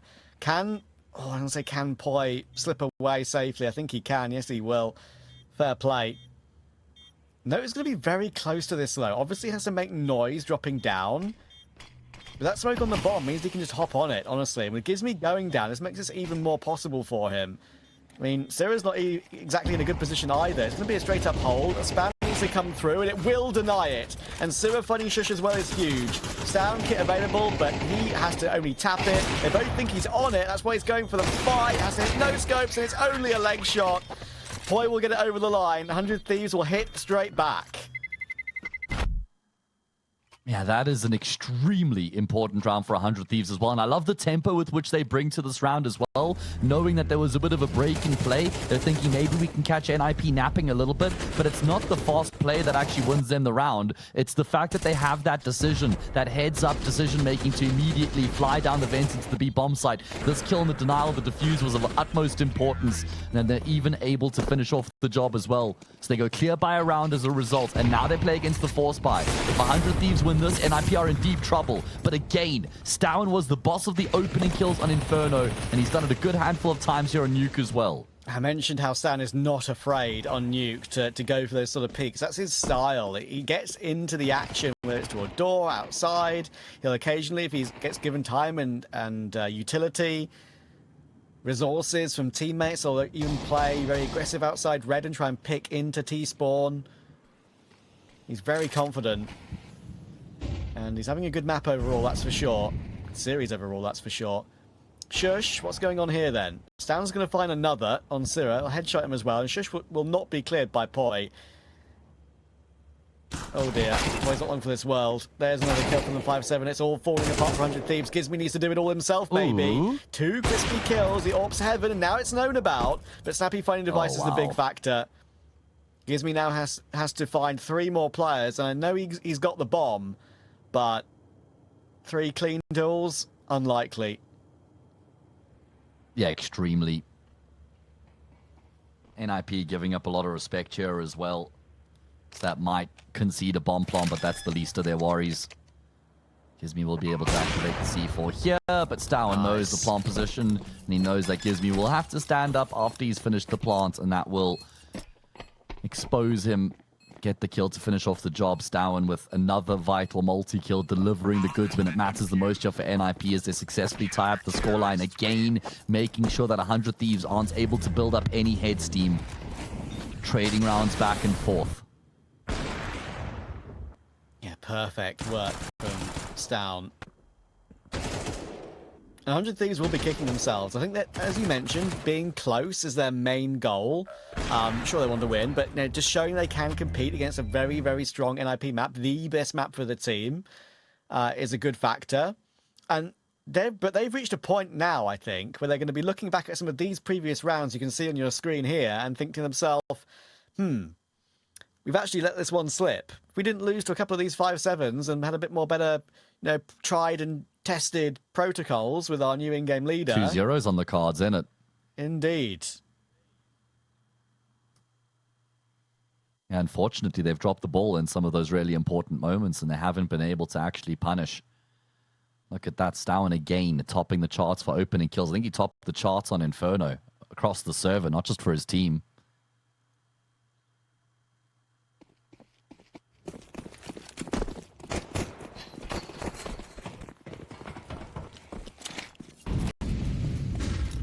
Yeah, indeed. He had 6 opening kills on Inferno and 2 opening deaths, so great return for him on the previous map. And he's delivering here as well. Call him an Uber Eats driver with the way that he's delivering at the moment.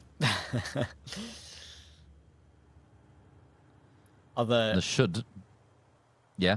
Other delivery services are available. True. That's a very UK thing to do, by the way, because like on the BBC in the UK, you're not really allowed to advertise. When someone brings up a company name for anything that's specific like that, you have to. The joke was you'd always have to follow it up with that sentence. Okay, it was lost on me initially. I was thinking I guess maybe UPS or I don't know, a few out there as well. Trav, you're not wrong, Trav. You're not wrong. I'm happy for you. Yeah, don't Either worry. way, wanted to clarify. Yeah, no, I'm glad you did. Here's NiP an opportunity to deliver themselves a lead and keep numbers alive while they're doing it. They haven't really had much financial stability on the CT side so far, but here's a chance for them to construct exactly that, and it looks like they're going to make it happen without much of a fuss. And they will go ahead, and Snappy loses his. I think they know the importance of surviving with as many players alive as possible here. The money isn't built up at all. Stan will take the gamble to peak with the 5-7, but no problem. He was full health. And yeah, the money for NiP, you mentioned it, just building up a little bit, even at this late stage of the game, was very important. And he'll get that done. 100 Thieves now, with their gun round coming in at 9-10 behind. He can stop the waffle over the ecos. And fully focus over this one. Device with the AWP and no util. It's all spread across his 4 teammates.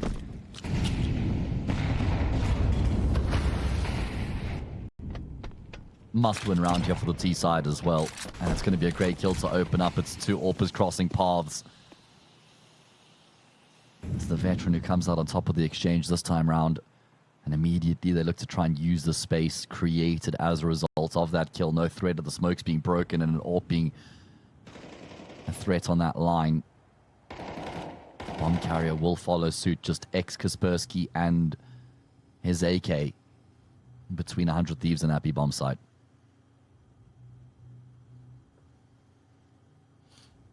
Tight angle. But a favourable one for Kaspersky. Boosting for device to check double. Gives me now going to take point. Kaspersky, are you ready? They're going to check single with that boost as well.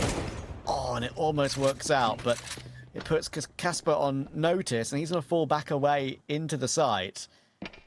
43 seconds. 100 Thieves have this control, but it's not really comfortable enough control to take the site. Look at Snappy. He's right in the mix. And Poi and Device will both get caught. Bomb on the floor. Gives me has to force the issue here, but that nade has really done extra damage. That's when Casper can rise again. And grab Rain. Zera's finally got into the action, but it could be too little too late. It's a 2v3. Bomb is still not in their possession. Gizmy's now finally grabbed it, but he's now all alone. Should be a kill on Note. But he now needs 2 more. Snappy, a key factor to finding this one, and Shush will close it. 100 Thieves had their chance, but in the end, Snappy just had the read, and they took a bit too long. Yeah, I'm afraid I feel like they stalled out a little bit there for 100 Thieves once they got themselves in towards Secret. It felt like they were waiting for Sierra and Rain to maybe try and come through from ramp and then join up with them in on that B-bomb site, but that's what bought time for Snappy to come through the back lines and catch them completely off guard, mow down both. 100 Thieves now going to have to full save and then just try and force overtime from there. NiP on the brink of having tied up the series here with Anubis to follow. Be a very exciting decider to see which of these two teams progress through to the winners match. Oh yeah, Anubis feels like a bit of an unknown. Seeing amazing work from NiP on that map, especially with Stown, and also underwhelming work. And of course, for 100 Thieves, we've seen none of that yet. We haven't seen them with Gizmy yet. And of course, the longer the series goes on for 100 Thieves, they won't mind. They know what they signed up for today, but the longer it will eat into their prep time and their rest time before their game versus Falcons tonight. Yeah, that's a good point. It's a very good point. I mean, Gizmy obviously caused a massive headache for Falcons at the major, but it's going to be really intriguing to see what sort of level we get from Falcons now after the player break. You can bet your top dollar they were not one of the teams that returned very early to get ready for the next season. I reckon they maximized the enjoyment of that player break, you know. I would tend to agree with you. I mean, especially for some of the players that have been under the cosh for however long and finally got their success. Koff Nico, Koff Zonic. Honestly as well. Yeah. Either way, here we go. Category, to be fair, considering he's been around for a long time at this point. He feels crazy, even though he's young.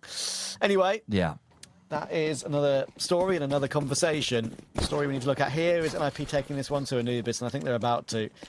500 Thieves is available. I'm looking to go for something a bit pacier, perhaps, here. And yes, they're going to fight in toward lobby. Shush, he goes in straight away. Devices are all hold on this time, though. Note looking for a double spray down, and he'll find it. Kaspersky finds Poi as well. And NiP's assertiveness on this final CT round, knowing they were on 12, knowing they couldn't get comebacked on, well, it's made the difference. Unpredictable for 100 yeah, great Thieves, weren't ready word for it. Great word to use to describe what we just witnessed there, the assertiveness coming through from NiP. It's also just a signal of how confident they are coming into this as well. Just committing to the lobby crunch, and that will be enough for them to get the job done here. Another win racked up for NiP on Nuke as they successfully tie up the series at 1 apiece here, which means we will go the distance with Anubis to decide the outcome. And totally deserved. I mean, if there's one thing you can rely on for NiP, it's usually... Gives me into the fold. I think there'll be a little bit more leeway for them in terms of their goals and expectations coming into this particular qualifier. Whereas for NiP, it's qualifier or bust, really. Anything less, and they'll be bothered that another qualifier would have gotten away from them.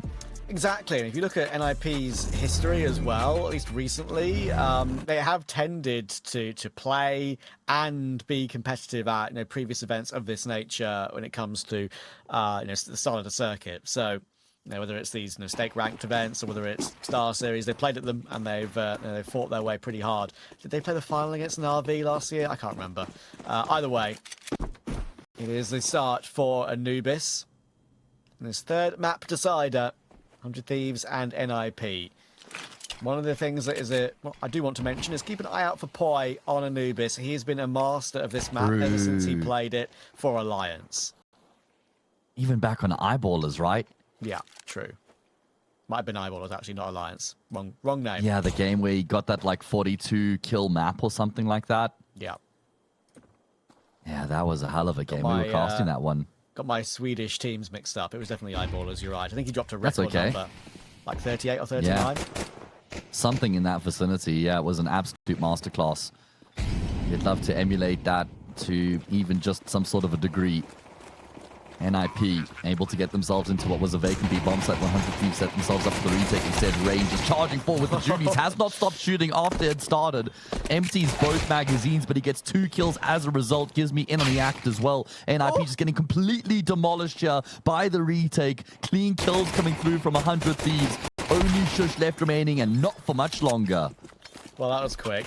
That was crazy. As you say, Rain, he went for the pre-fire on the first fight, took the kill, and then didn't stop on the second.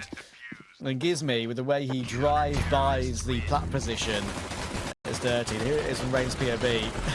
You've got 30 bullets, you may as well use them. And he used them to great effect. There's the shot from Gizmy from his POV as well. Thank you, production, for the replays. Shout out. We get some of our friends from NGES. Shout out to them. Yeah, true. I believe Shah is doing our observing. According to his name on Discord, he is, yeah. Yeah, good mate of ours. Shout out Shah. Shaha. I don't know. I thought there might be something in there, but yeah, workshop didn't that really one. come out Actually, the way that I had in my brain. Yeah, don't even. Yeah, I'll bin that one. Put it on the back burner. I'll bin it. Yeah, I'll bin that one. All right. Thieves with a great start to the map on CT as well. That's the most important factor, right? Despite the window change, and which has been around for quite a while now on this map, it is still a little bit T-sided. We're starting to see adjustments with how the CT side is played, with the aggression that can be put into place into Canal. But overall, if you struggle on CT, you're in trouble. Yeah, it's why I think winning the pistol round on the CT side of Anubis is one of the most valuable pistol rounds you can win across the map pool.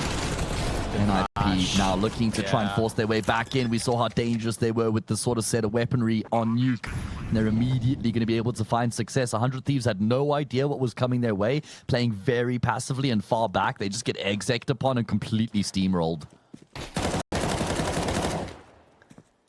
Great example there of what NiP can do if they just get a proper execute going. Doesn't matter if you got one of these lower purchases. Rain fell back away to a more distant angle, and that left Gizmy exposed, unfortunately.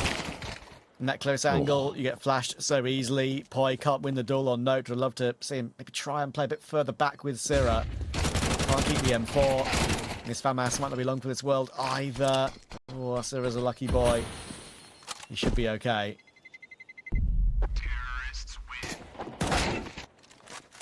Oh, brave there from Device to even actually expose himself to the duel, but it will net an extra kill. However, in the grand scheme of things, NiP will be very happy with them having gotten their points on the board, forced by successful, just grouped up, pack-based mentality in towards that A-bomb site, surging forward. Nothing 100 Thieves could do about it. And now it's decision-making time for them. They did keep 2 rifles in play, but it's just such a broken economy. I mean, they'll almost certainly force buy back, but won't look as good as what NiP had in their force buy.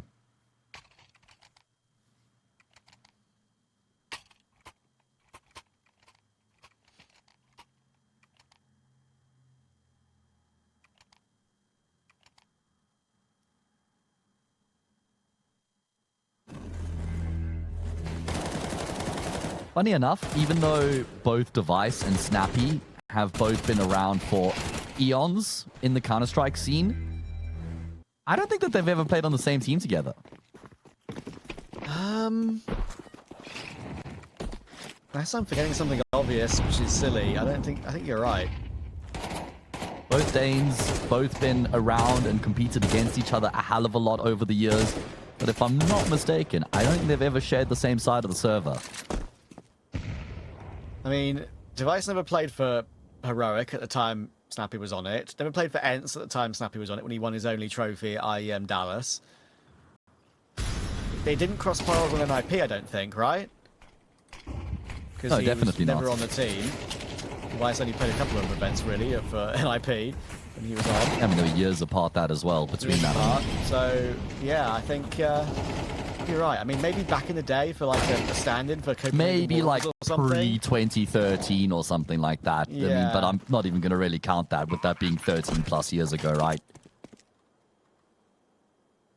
One thing I can tell you is that, you know, Snappy is one of those players that has been a part of those old Danish teams. When you look back at that 2013, 2014 era that had multiple storied in-game leaders on them. I mean, he played on Copenhagen Wolves with Glaive, and now he's the IGL against the coach on 100 Thieves today. Yeah, it's a bit of a flex. I like that one.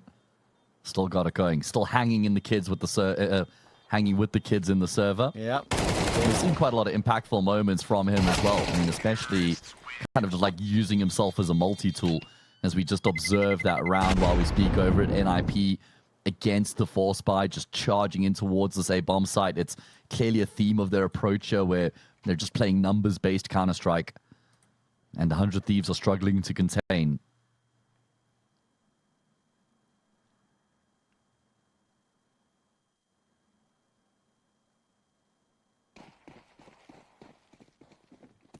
And it's not a surprise to me either. As soon as they won that Force in the second round, Plant meant everything. It was arguably a better start to the map for them than if they had won the pistol. And they get the 3-1 lead confirmed. He's going to pass for Snappy. He's going to find multiple players on his screen. A bit dangerous for Note, but he's confident with it to go into those 3 players, and he finds all 3 of them. A nice transfer on the final one. Yeah, that's why I say Snappy uses himself as a multi-purpose tool, because he can do something like that where he's self-sacrificial. He can kind of just turn into a bit of an entry fragger, which I guess looks quite similar to what he's done here. Can become a bit of a supporting cast as well to set the team up. Really just filling what's required in that moment to enable the people around him to the best of their ability. 3-1. Odds favoring NiP, unsurprisingly. $20 deposit in the code STAR35 gets you $5 a day for the next 7 days. It's basically the duration of the qualifier. Be sure to get in on that if that's something that appeals to you. And this round appeals to me. This is a gun round, first of its kind. You're on the decider.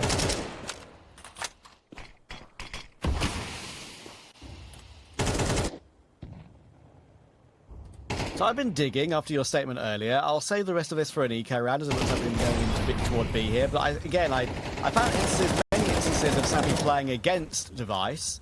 I don't think they cross paths. I mean, even back in 2016 when Snappy played on that team called X and Astralis would only just became Astralis with KOB and Carrigan. So yeah, I don't know. It's missing on the history books if I can't find it. Great boost here for Device. Oh, the reface into the jiggle headshot is glorious. Finally, 100 Thieves are delivering in a gun round here. That gets Device a free AWP 2. Very handy to hit back as they are.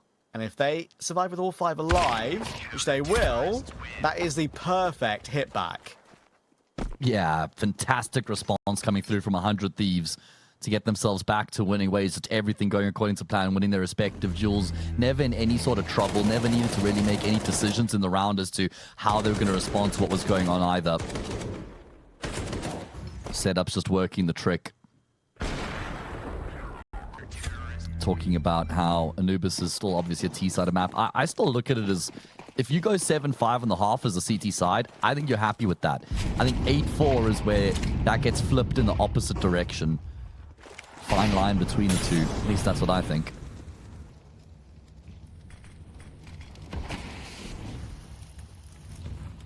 I found the only tournament that the only couple of events they played, and I'll get into that in a minute because it's very niche. It's literally 2 events only in Snappy's and Device's long careers in the COVID era. that is incredibly niche. Anyway, I'll get back into that in a moment. They're going to try and break into A main here. Note is going to force the issue, but they're going to just bide their time for now. Bomb is still dropped near Shush, so they're not fully committing to taking massive control yet with a minute on the clock. And if, as I said, money is the issue, you mentioned it too. Just Thieves winning that previous round with all 5 alive is massive because it puts NiP's money under pressure. Yeah, true. I mean, 100 Thieves have actually got a bit of a buffer behind them, right? So maybe not as much pressure in that regard. With 100 Thieves be on the CT side as well. Go a long way if they win this one. This one's worth 2. seem to have a bit of an inkling as to what's going on. It's always very important on the CT side of Anubis that you have the confidence to try and be proactive and get input to get ahead of the round so you know what's coming your way. Gizmi and Rain looking to lock things down over at this A bomb site, and they get 2 kills between them. However, there's a response from Kaspersky, and look at this Snappy. On a dime, he's going to call for them to shift in the opposite direction in towards this B bomb site. Now, Device is in position with the sniper in play. It's all down to him. Molly, will it spread to him? It does. It forces him back a little bit. He can barely see through it, but it still connects with a great shot. And look at the time. 7 seconds on that clock. It's a freebie for Snappy, but they can't get that bomb plant. They're committing Device into the site to know to deny it. And even though the kills, I was going to say the kills might not come through, Device had to fight for his life. And a no-scope at the end. It wasn't a 1v1. Will get 100 Thieves over the line. That was a lot closer than I thought it actually was.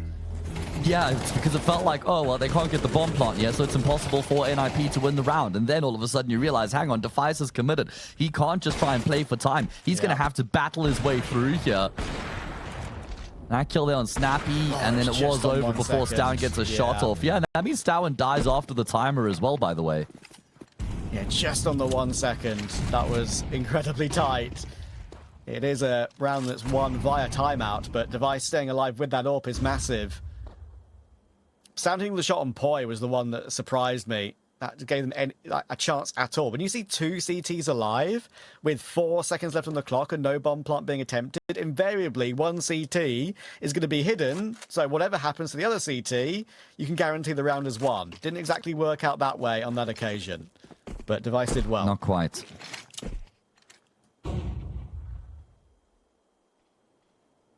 All right, well, NiP have decided to commit to the force buy here, and I reckon that was probably down to the fact that Stowen died after the timer. So they decide to push all their chips into the middle of the table. And they're going to try and go in towards this B bomb site. They've had success with this type of approach already on the opposite side of the map. Couple of shots there for Device. Uncharacteristic compared to what we've seen from him throughout the series and as of late in general. Poi, though, will regain control with a frag of his own, Rain in on the act as well. All down to Shush looking to silence the round. 38 HP, he can often pop up with clutches like this one, and you wonder how on earth he's done it. Gizmi and Rain taking their time, though. There's not really many positions Shush could possibly be in, but the clock is above Rain and Gizmi's head right now. They are time limited. Shush will see one, though, and as soon as that smoke is thrown, that pushes him into Gizmi's view. So that's a really good recovery from 100 Thieves, because it's those sort of rounds that can get out of hand very, very easily, especially with Device missing 2 shots like that. That's his only poor moment of the game, really, I'd say. Yeah, true. I mean, I guess he is immortal, right? Just like the rest of us, but barely seen any sort of moments like that from Device. He's been extremely stable and consistent, not just through the series, but as of late. Now, I wouldn't suggest Device changes his mouse, but if you're looking for something new, OTK Gears where you should check things out. Yeah, there's a giveaway being run at the moment, so you could get something pretty fancy for free, if you're lucky. This is an eco. I'm going to tell you the 2 events I found. It was a period where Snappy stood in for Astralis for 2 tournaments during the online era. It was Astralis at DreamHack Masters Spring 2020, and the other one was another event, which I just closed the tab for because I'm silly. But they were both in 2020, and it was Blast Premier Spring. There it is. He played with Astralis, played against NiP, Saw, Vitality, Ensign, Mouse. Ended up getting eliminated by Mouse, and that was the Mouse that is one of the Mouse cult hero lineups with Rops, Chris J, Woxit, Carrigan, and Frozen. One of the more iconic lineups, honestly, over the years. That one certainly had some aura to it. This round, though, well, I was going to say not looking like it was the way that we had expected it to be, but Gizmi will regain control. Brilliantly done. However, he can't find the 4th frag. I thought that might have been one of the easier kills of the lot required out of him. As we continue to go back and forth, just seesawing here in the round, it's down to Device in the 1v2. Stowen and Snappy, the 2 Danes left remaining, and they're going to share a little cuddle in the smoke. I think Device might have clocked it. It might have realized, hang on, why have I bumped into something there? I'm going to wait for the smoke to fade. He goes back again. Why has it happened again? He's wondering. And this time he will have his suspicions confirmed. He's been able to secure the kill. And he's actually got the read on the situation. No, he doesn't. Snappy will get the job done, and NiP have won another eco. Oh, NiP, as you say, another one is the key word there. How have they pulled that one off? I'm trying to confirm my findings to chat and to you about when Snappy did play with Device on Astralis, and the funny thing is, that was a 1v1 between the two of them. Insane. Yeah, true. Poetic. Poetic indeed. And Gizmy did really well to recover 3 in the panic after they lost 2 players for free. But I totally agree with you. I thought that 4th was a guarantee. And I know Glaive walks around with his head on his hands on his head like that pretty often, but I think that is a bit of extra there, knowing that's one that got away. Yeah, they'll be mildly annoyed. That was a chance to go up 5-3. Instead, it's a tied-up scoreline. NiP gifted a reprieve. I'm also not really going to count Snappy and Device having played together, with it having just been like a stand instant. I know. 2 tournaments. I know. That was during the period of turmoil, right? Where between Astralis players were just in and out the door. Yeah. Yeah, I mean, they were just constantly in and out. They needed breaks, mental health. They were just being ground down. Yeah. By the sound of things. Pretty and, sure it was during the S-Tag Bubsky switches and all that. Yeah, you're right. I had to play with Yugi at that event, I think, at those 2 events. Yeah, and then you had like Lucky and Farlig, and it was just like a crazy period, that like 2-year stint for the org. So I get it that technically they did share the server for a couple matches, but it was nothing material. Yeah, I get you. I'll forgive you. Thank God. I was a bit nervous there for a second. I always do, so you shouldn't be. 4v4. Yeah, true. Yuzi will get his 1-for-1 in middle. But he would have wanted a bit more. Playing around that smoke was dangerous, but it didn't go down with nothing. And the B-bomb site has been a bit of the issue for 100 Thieves in the last couple of rounds, whatever buy that NiP have had. Shoshna peek forward, good win from Syrah, but then Poi tries to swing with him and note lines them both up. Immediately recovers the advantage, and the bomb picked up. Plonk can come through. Rain and Device are not near. 5-4. And round over. Like you say, 5-4. This is going to be... I was going to say Device and Rain looking to save, but it ain't going to happen. Not for Rain, at least. These Tech 9s have been loud and proud in the past couple of rounds, finding a lot of successes. NiP are going to regain the lead, and this is where 100 Thieves are going to pay the price for having lost that anti-eco in the round prior to this one, because there's no money left. They're going to have to save going into the following, so it'll probably be 6-4 after that. And then you start to ask the question of what could have been here for 100 Thieves on their CT side. I know. I still think 4 at a bare minimum is one you can accept, but that is the point you rightly make, is what it could have been and what better position they could have been in. If it's an 8-4 half for NiP, I think they win the series, but I think 100 Thieves still have a chance. If we're looking at a 7-5 or maybe even a 6-all, which is going to be tough, of course, of what 100 Thieves are going to have, then I would maybe say that I'll give Gizmy a good chance to lead his new team to victory on that T side. Either way, you're right. It should be the path to a guaranteed tie and a half at the very minimum for NiP. Device, the AWP. What has he got? Nothing. GG. I tried. I respect the hell of it. I appreciate that you try to make something out of that, but unfortunately nothing going. Maybe, do you want to try again for Poi, Trav? Poi. He's got the AWP. He's got one. There we go. And he's dead. Talk about a short-lived success.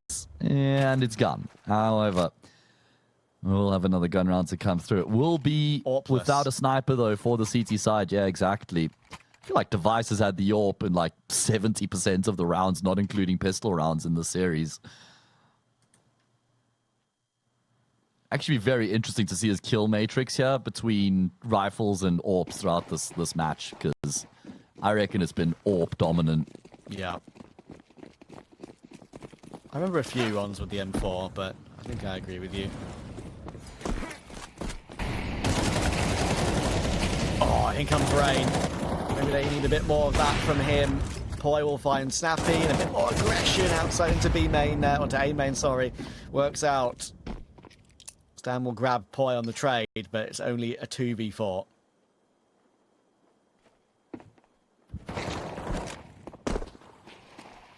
Yeah, great response coming through from 100 Thieves to make sure that NiP don't run riot all the way to the finish line and conclude the half with 8-4 to the scoreboard. I'd say 100 Thieves needed at least one more to feel somewhat comfortable going into the second half. And maybe I'm getting a little bit ahead of myself here. Would require a Stour masterclass. Now, we'll get a bomb plant at a minimum, or at least he has one available to him. Seems to have an inkling that there could be a threat present in B main. We'll activate the bomb and then just smartly fall back into E-Box. That's going to be the go signal for 100 Thieves, though, Trav, because now they know for a fact that Kaspersky is nowhere on the scene, so it's all on Stour, and he will get rounded on. He's left his teammate in a winnable 1 versus 2 because there's no smokes to actually block E-Box off right now. There's also a molly in play and no kit for 100 Thieves. Diffuse being stuck. That's the full 10 second. Does the molly land on the mark? It looks like it. Zira, how are you not burning? He's got his flame retardant suit on right now, and he'll stick the diffuse. How has that not spread to him even for 1 tick? What is that? Is the bomb got some kind of anti-heat guard on it as well? What on earth? The gods want to see 100 Thieves get closer in this game again. As soon as Stan got that kill, I was worried, but Sira, obviously on the flank, is fine. Sira's allergic to fire. Okay. Look at that. He's got the fire on his lid. That's a good point. Actually, I just realized where you're going with that. Good one. Still crazy, though. Kaspersky will feel a little bit hard done by. 100 Thieves draw back within a round. Very good try there between Stour and Kaspersky, but ultimately gets away from them. NiP would be desperate for a 7th to give themselves a little bit of breathing room going into that second half, put a little bit of daylight between themselves and their opponents. Oh, I mean, I'm just thinking about it again. Like, it is crazy how that molly could have just won the round, but it didn't. Damn. What a difference that could make as well. Anyway, it's around that 100 Thieves always should have won, especially with the position of Sira. In the end, that position meant everything. Didn't just get the kill, got the defuse too. Shush pushing up toward the entrance of B main. Flash coming forward, takes a fighting device above the smoke, and he would have seen, I think, the tip of his head there. Big opening. Don't even need to go on it, and they won't because there's not really any players in position yet. Don't need to throw a player away for no reason after they get 1 kill. So I'll keep the fighting for now. Gizmo needs to fight in middle. Does he get 2? No, it's only 1. In-game leader battle. Snappy comes out on top with the trade. Rain has got a lot of work to do.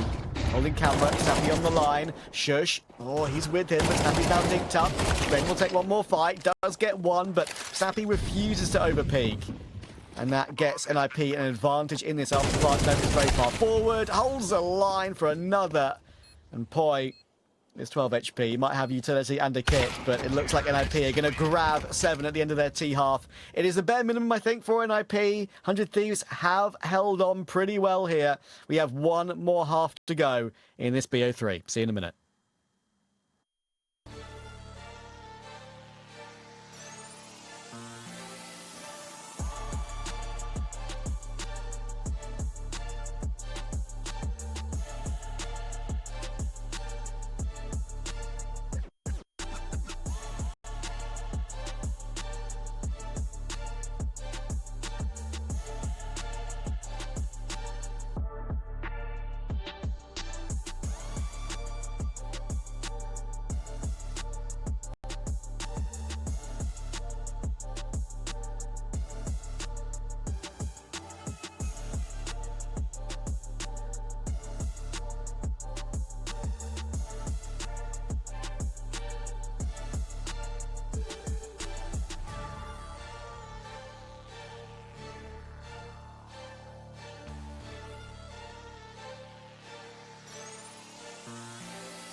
Here we go then. One more half of this BO3 between 100 Thieves and NiP. The debut of Gizmy's IGL arc, not with Monty anymore, but with 100 Thieves, with some legends of the game. Not just helping him in the coach slot, but also on the server. Here comes an immediate fight in Middlestown. Oh, that's a whiffy one from him.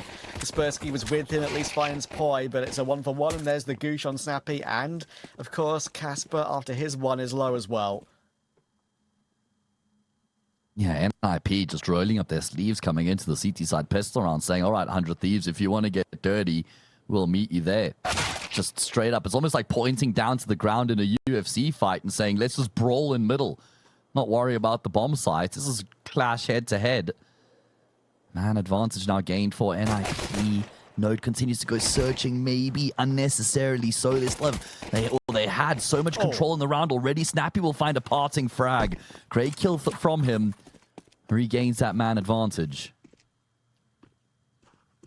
Shush is very far forward here. Is he going to be ready for Rain? Still waiting. That's 2 kills Rain has gotten now just from biding his time. And he gives him a chance again in an even situation. And the last 2 players are the ones who are tagged up. Full advantage, you would think, for 100 Thieves, but in pistol rounds, anything can happen. HP doesn't mean as much. Body spams aren't attempted as much. Snappy is on the flank now. His timing isn't bad. And again, a fadeaway headshot from Snappy. 2 kills in the round, and both have come in a similar fashion. Gizmy not being peeked by Casper either. And Kaspersky, I think, is ready for this one. Gizmy is not considering this at all. The plant will be fully committed to now, and Kaspersky's rounding upon him. Oh, NiP have gotten away with one there, but I've got to give huge credit to Snappy. Yeah, I mean, he's just landed some brilliant kills there to kind of pull that round out of the fire. I mean, they certainly didn't do themselves any favors with the advantage by aggressing as much as they do, because they still had good control in middle. They had Kaspersky was like jiggling B main. So at that point, Notes has got to be the counterweight on the opposite side of the map to actually balance the team out. He can't afford to actually make a play in that sort of a situation. And of course, that's the lack of experience, not really recognizing in the moment that his role is to just sit as far back as possible. But it's okay. It doesn't cost them. 100 Thieves don't get the bomb plant either. Kill came through in time from Kaspersky. And that means NiP are primed for 9.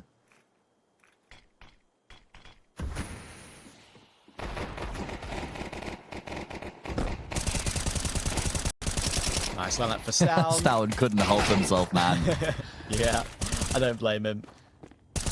He loses his life, but to keep 4 up, no problem.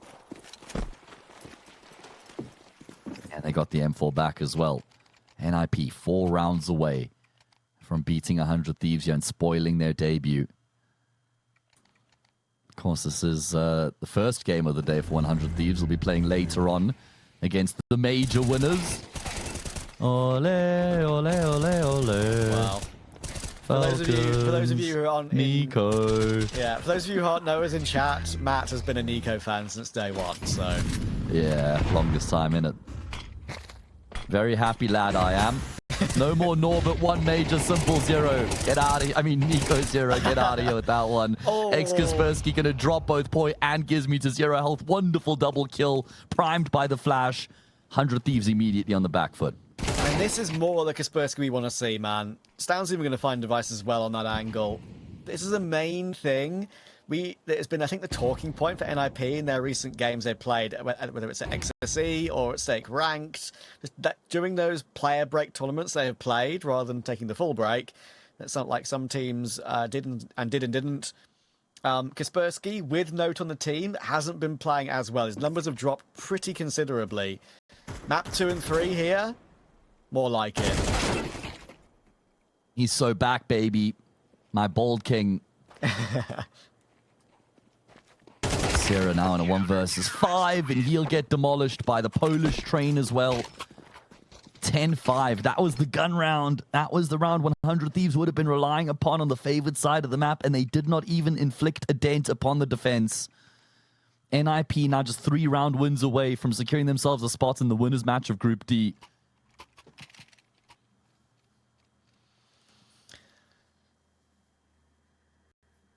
Yeah, there's odds of flip back round a little bit for NiP. I think the stake odds there make total sense. make sure to get yourself involved in the tournament using Star 35. Have more chance for having some fun, responsibly, obviously.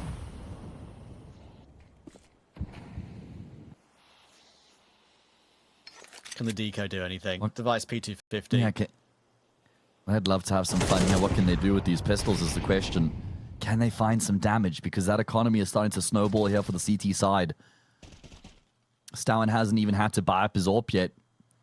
So that'll be another threat that'll come through down the line. And with the style we've seen from Stowen lately of going for the opening kills, and with how good he's been, he is going to be a huge asset on the CT side of Anubis. It's probably the most important map in the entire pool to have somebody who can be very strong in that opening kill department. Oh boy. Well, kills just all going down in favor of 100 Thieves. Is even more where that came from. Stowen will respond with one, but that A-bomb site's open for business. Look how quick Stowen is on the flank, though. He is chasing quickly. Device has got in toward Pillar, but Poisel waiting in middle, and Kaspersky, does he know? He does not. The Deegs are showing up here for 100 Thieves when absolutely necessary. Stowen is going to catch Device off guard, but Syrah made sure to stop him. Saw him just in time. What a round for 100 Thieves to win. Yeah, that is a massive let-off. It's the first eco round 100 Thieves have won you in the series.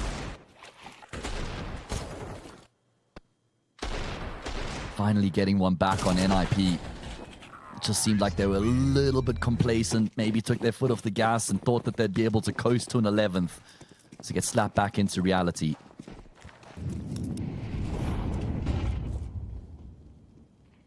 It's a lifeline, isn't it? It keeps them going a little bit here. Still a long way to go.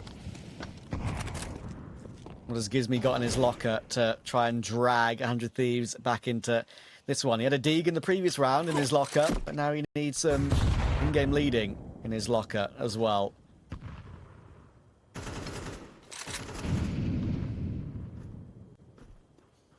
Yeah, it says some pressure in that regard here.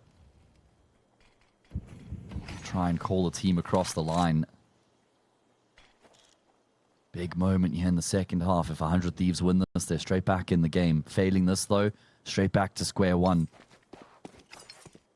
Stowen is searching for that opening pick. This is exactly what I was talking about earlier on, and how valuable it is to have a player of his caliber and his style on the CT side of Anubis. Space cleared by the Yorp, space taken by the rifle. Space taken over in A main as well. That is brazen from note. Again, got to make sure that they counterbalance what's going on the opposite side of the map. Shush, getting heaps of info. Stowen desperately scurrying across and towards his A-bomb site to try and arrive before the exec. That's not going to happen, though. Snappy and Notes have got to try and do enough damage here to give the teammates a chance on the retake.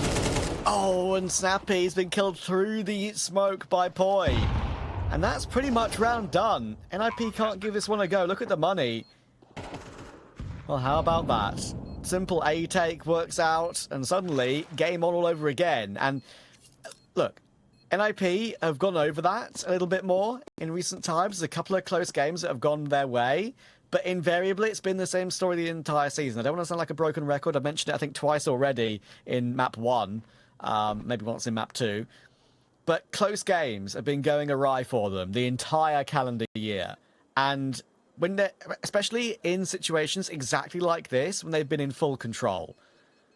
So they can't let that happen again. Sure, they wouldn't get eliminated here. They'd have a chance still in that lower bracket elimination game. But tell you what, 100 Thieves are not going to go quietly. Yeah, I mean, this would be a massive frustration for NiP if this game got away from them, considering in particular that they lost that anti-eco. That will be the moment which they pinpoint should this game end up going 100 Thieves' way. 10-7 with an anti-eco to follow. And NiP, they knew what was coming their way, but they just weren't able to arrive on the scene in time. Weren't able to pad up the defense in on that A-bomb site. We've got a giveaway going, of course. Don't forget to click the panel below the stream. Could get some ATK mice in your post box. Gun round coming in. Oh, it is. Okay. I guess with the 3 players surviving, they're Yes. able to drop the weapons necessary. Here we go. NiP still in the driver's seat, but that position of control has started to wane.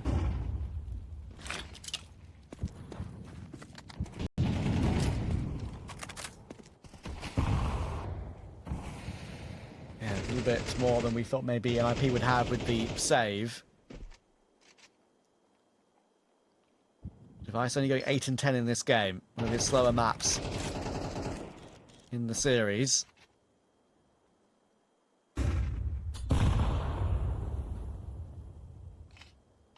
Try and get He himself started into it. strong, by the way. He's Yeah. cooled off a little bit. I think he was at like 7 and 4 or something like that earlier on. Don't think that's what the molly was intended for. Oh, big jewel here. Snappy actually going to swing back in. There was a flash that came through. I'm not even sure if that was a T or a CT side. Doesn't matter because sure, Snappy hasn't gotten the kill, but he's actually done enough to force that player away. So he'll maintain that control for his team. Note tries to peek back in. Playing this A anchor role is a really tall order for the youngster, and he's getting exploited at the moment. Down will find one back, but with the reset on the AWP, he was extremely vulnerable. Syra will pounce, and 100 Thieves on the brink of getting themselves an 8th. Incredible. The job's not done yet, though. I mean, I still feel like they're just playing to contain. I don't know. With Snappy going down, that's almost a dead cert now. Yeah, Shushin, Kaspersky will fall away.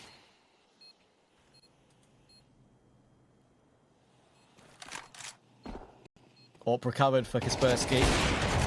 Oh, a bit dangerous going for that reface though. Could have easily been taken down through that smoke, and that would have meant no AWP at all.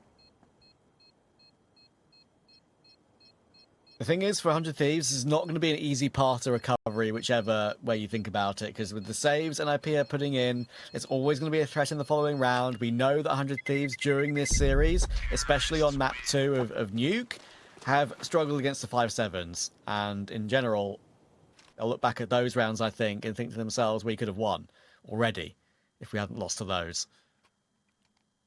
Yeah, true. It's a good point. Certainly was a couple costly losses in those particular rounds on Nuke. Derailed their campaign, but they've got a chance to rectify that here. Now, it is going to be an eco for NiP, but certainly one that has some firepower behind it. Is there a particular game plan coming through from the CT side, or is it more of the same? Pretty default setup initially. Can't help but think there's an intent here from 100 Thieves in terms of how often they've been going in towards this A bomb site on their T side. And that's probably down to the fact that it's the rookie anchoring that bomb site.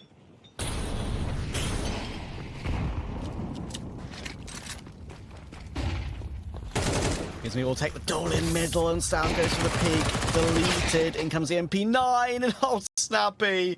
He had Device dead to rights, but Device pulls out the Glock and immediately headshots him. 2 HP. That's a unfortunately amusing death from Snappy's POV.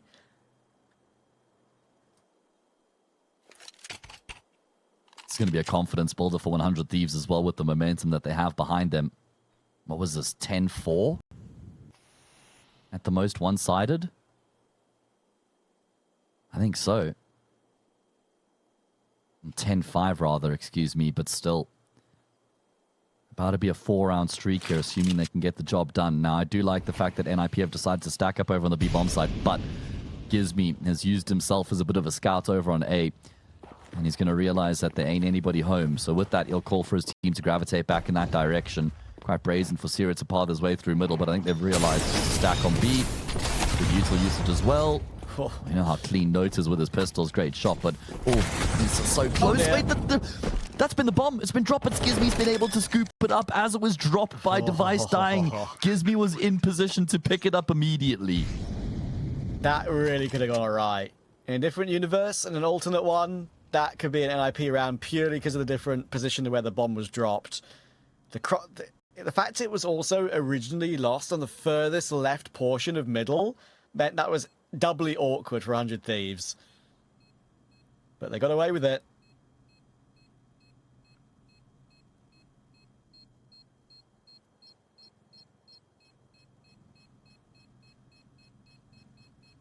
they got away with it indeed. That would have been a disaster, but doesn't happen. Instead, 100 Thieves successfully get the round across the line, and they draw within one.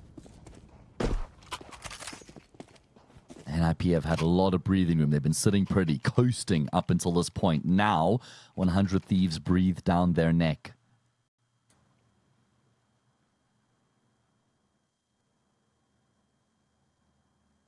It's got to be this round for NiP, I reckon, Trav. Failing this one, especially if there's no survivors, would spell 10-11 with 100 Thieves in the ascendancy, momentum behind them, and on the favored side of the map. You'd have to back them to get the job done from there. So for NiP, this is where they need to draw the line in the sand and say no further.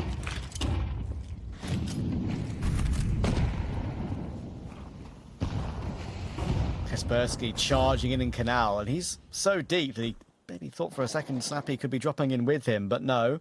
He goes and has a look and then falls back. Doesn't overly commit or play an angle that can't be recovered.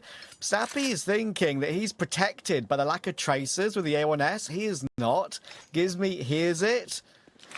And that is captain on captain action that Gizmy comes out on top of in middle.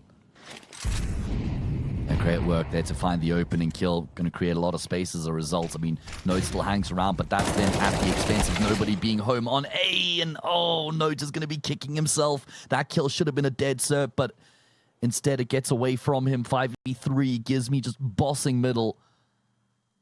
Shush and X Kaspersky will get themselves, and they're like, well, again, nobody home B main. 100 Thieves want nothing to do with that B bomb site, and why would they when it's that particular duo on that side of the map? It's so comfortable for 100 Thieves here in some of these rounds, right? It always is an advantage, always is like already predetermined save attempt, you could say. They haven't had to close out any big clutches. Yeah, and almost always before the bomb has even been planted, man. I know. I feel like NiP are playing the CT side a little bit safe for CT and Anubis. I know they are trying a few things like they did at the beginning of this round with Kaspersky looking forward in Canal, but you need a bit more with a bit more personnel and a bit more often. Sitting back loses you the game on CT and Anubis, even with the changes to the window. Yeah. I feel like these past few rounds just haven't been working for NiP and towards middle in particular. I feel like they've constantly lost at least one player middle, and that's forced the A side player to pull off mid to try and cover, pull off the A bomb side and cover middle. Cyril find X Kaspersky, no idea what he's still doing there. I mean, I know he's trying to save, but probably could have put himself in a bit of a safer position than that. So one less rifle for the CT side to work with in what's going to be an eco round. And 100 Thieves, their 5-round streak doesn't look like it's going to be slowing down anytime soon.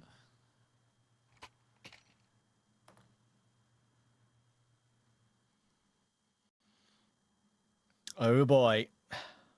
We're now creeping over our scheduled start time for our final BO3 of the day. Doesn't surprise me after how close this one has turned out to be. 1 map all, 10 all. Gun rounds down, a lot of damage in the molly, trying to go for picks, trying to make something happen. Is there a flash available for him to go for an aggressive pick? Play it defensively for now. He did give it a slight look with that molly, but Gizmy is already tagged down to 17, so some progress at least to begin with for NiP. Oh, and Rain's seen him. Yeah, I mean, Stowens has gotten frustrated because he hasn't actually been able to get any opening kills. So now he's going to go even further, going to try and force the issue even more. And I don't mind it. This is him taking the responsibility, saying, I'll find a way, no matter what it takes. 100 Thieves have been happy to give up all the space here, just clustered together, 4-1, I guess 3-1-1 setup coming through from them. Yeah, very disciplined, but he will start to creep forward, but that's just as Stowen has moved off the angle. That's crazy. He's probably asking to be boosted back up in the window. There's one person you could rely on not to overpeak too much, it would be Rain. Snappy, oh, this jiggle is so dangerous, and device will take him. That will speed up the rifle at close range. That is Rain, who will immediately drop down and take the site. It's 1 kill only that was needed, and Snappy on that side of the map had full control of it, but not for long enough. And now they can, again, as with many rounds in this second half, push into A aggressively. This is the fight from NiP. They don't want to sit back this time. It's already worked for Shush. Gizmy goes down. In comes the extra damage through. Flash over the top. Rain will stay alive for now, but he's only 13 HP after one more kill on Note. Device needs this kill to relax things and wait. Kaspersky is in the action very soon. On the flank, Device has to go aggressive. Tech 9 gets one. Can he play time? He does. Jumping back behind the corner of the wall. Shush, though, can hold this defuse with that defuse kit. Device is not peeking in time. Oh, what a moment for that. Device did everything right except counting to 5. No, I mean, yeah, he's probably thinking there's no world in which Shush is actually sticking this defuse right now. But Shush, weighted down by the balls of steel, keeps him on that bomb, sticks that defuse, and gets the round on the board, finally snapping the streak of 5 from NiP. Excuse me, from 100 Thieves. God damn it, HUD, why did you do that to me? Either way, NiP finally able to get another round back, which is going to regain the lead here. They'll breathe a massive sigh of relief, but that was extremely contentious.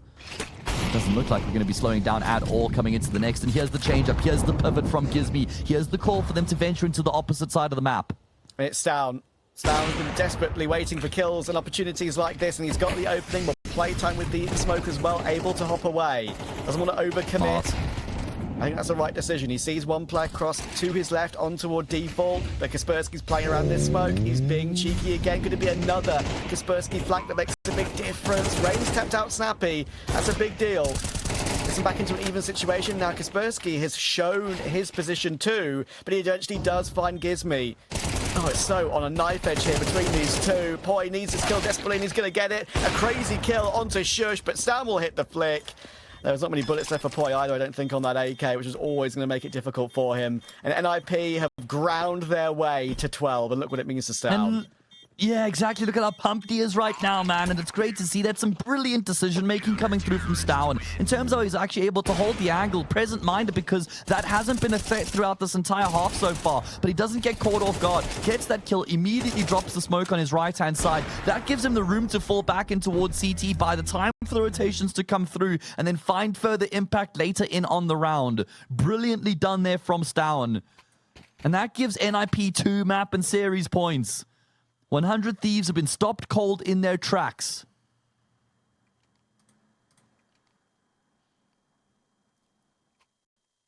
And you can tell the difference in the thought process for NiP in these last couple of rounds. They've played way more aggressive. They didn't allow any bomb plant, like full after plot to be played on that A-bomb site. Remember that previous round where they charged through the camera smoke? That was the big factor. Forcing their way back in the end, we were focusing on the device clutch, which is fair enough, with Shush holding that defuse. But the way they got back in to begin with was the big talking point for NiP's sake, with how they reinforced that recovery. And 100 Thieves might be coming up a little bit short here. Oh, they're doing it again. Oh my word. Device, he's here. And maybe at exactly the right time. Both players in Canal taken out. Maybe this is why they avoided them. Sappy doing more damage, dropping in for a second kill on Device. We'll go down to Gizmy. Man advantage recovered, but that will activate Shush and catch Gizmy. Trying to fall away. Quick beginning. Will it be a slow death? Oh my god, I can't believe this round. And look at the position in which Poi has been able to get himself here. Does Note even remotely consider this? Surely not. Poi will execute down to the 1v2. There's nobody else you'd want in this clutch outside of Shush, though. And he might be able to isolate this fight with Poi walking around the fridge of the smoke. He's going to come away with the kill into the 1v1 against the legend and the veteran. Rain immediately on his horse. He says, I want none of that smoke. Instead, he'll go into what's guaranteed to be a vacant bomb site. But Shush seems to have the read on this as well. He's going to hear the smoke being dropped in cameras. So he's going to get a move on. 1v1. Shush to win the series for his team. Rain to keep his team in it. Where does Rain put himself? Is it going to be anywhere unpredictable? In the camera smoke, or even going through it? It's crazy! And maybe that's a little bit of an overcook from Rain. He could have put himself anywhere else, and it would have been enough to at least give him a chance in the 1v1, let alone just walking in through a smoke. I'm not one to question a legend, but I'm not sure about that. NiP will get over the line, 13-10. Really important result for them. as I mentioned earlier, they've played so many close games in 2026. They didn't want another one to go awry after a big lead, and they'll manage to hold on and push 100 Thieves to the lower bracket. Yeah, and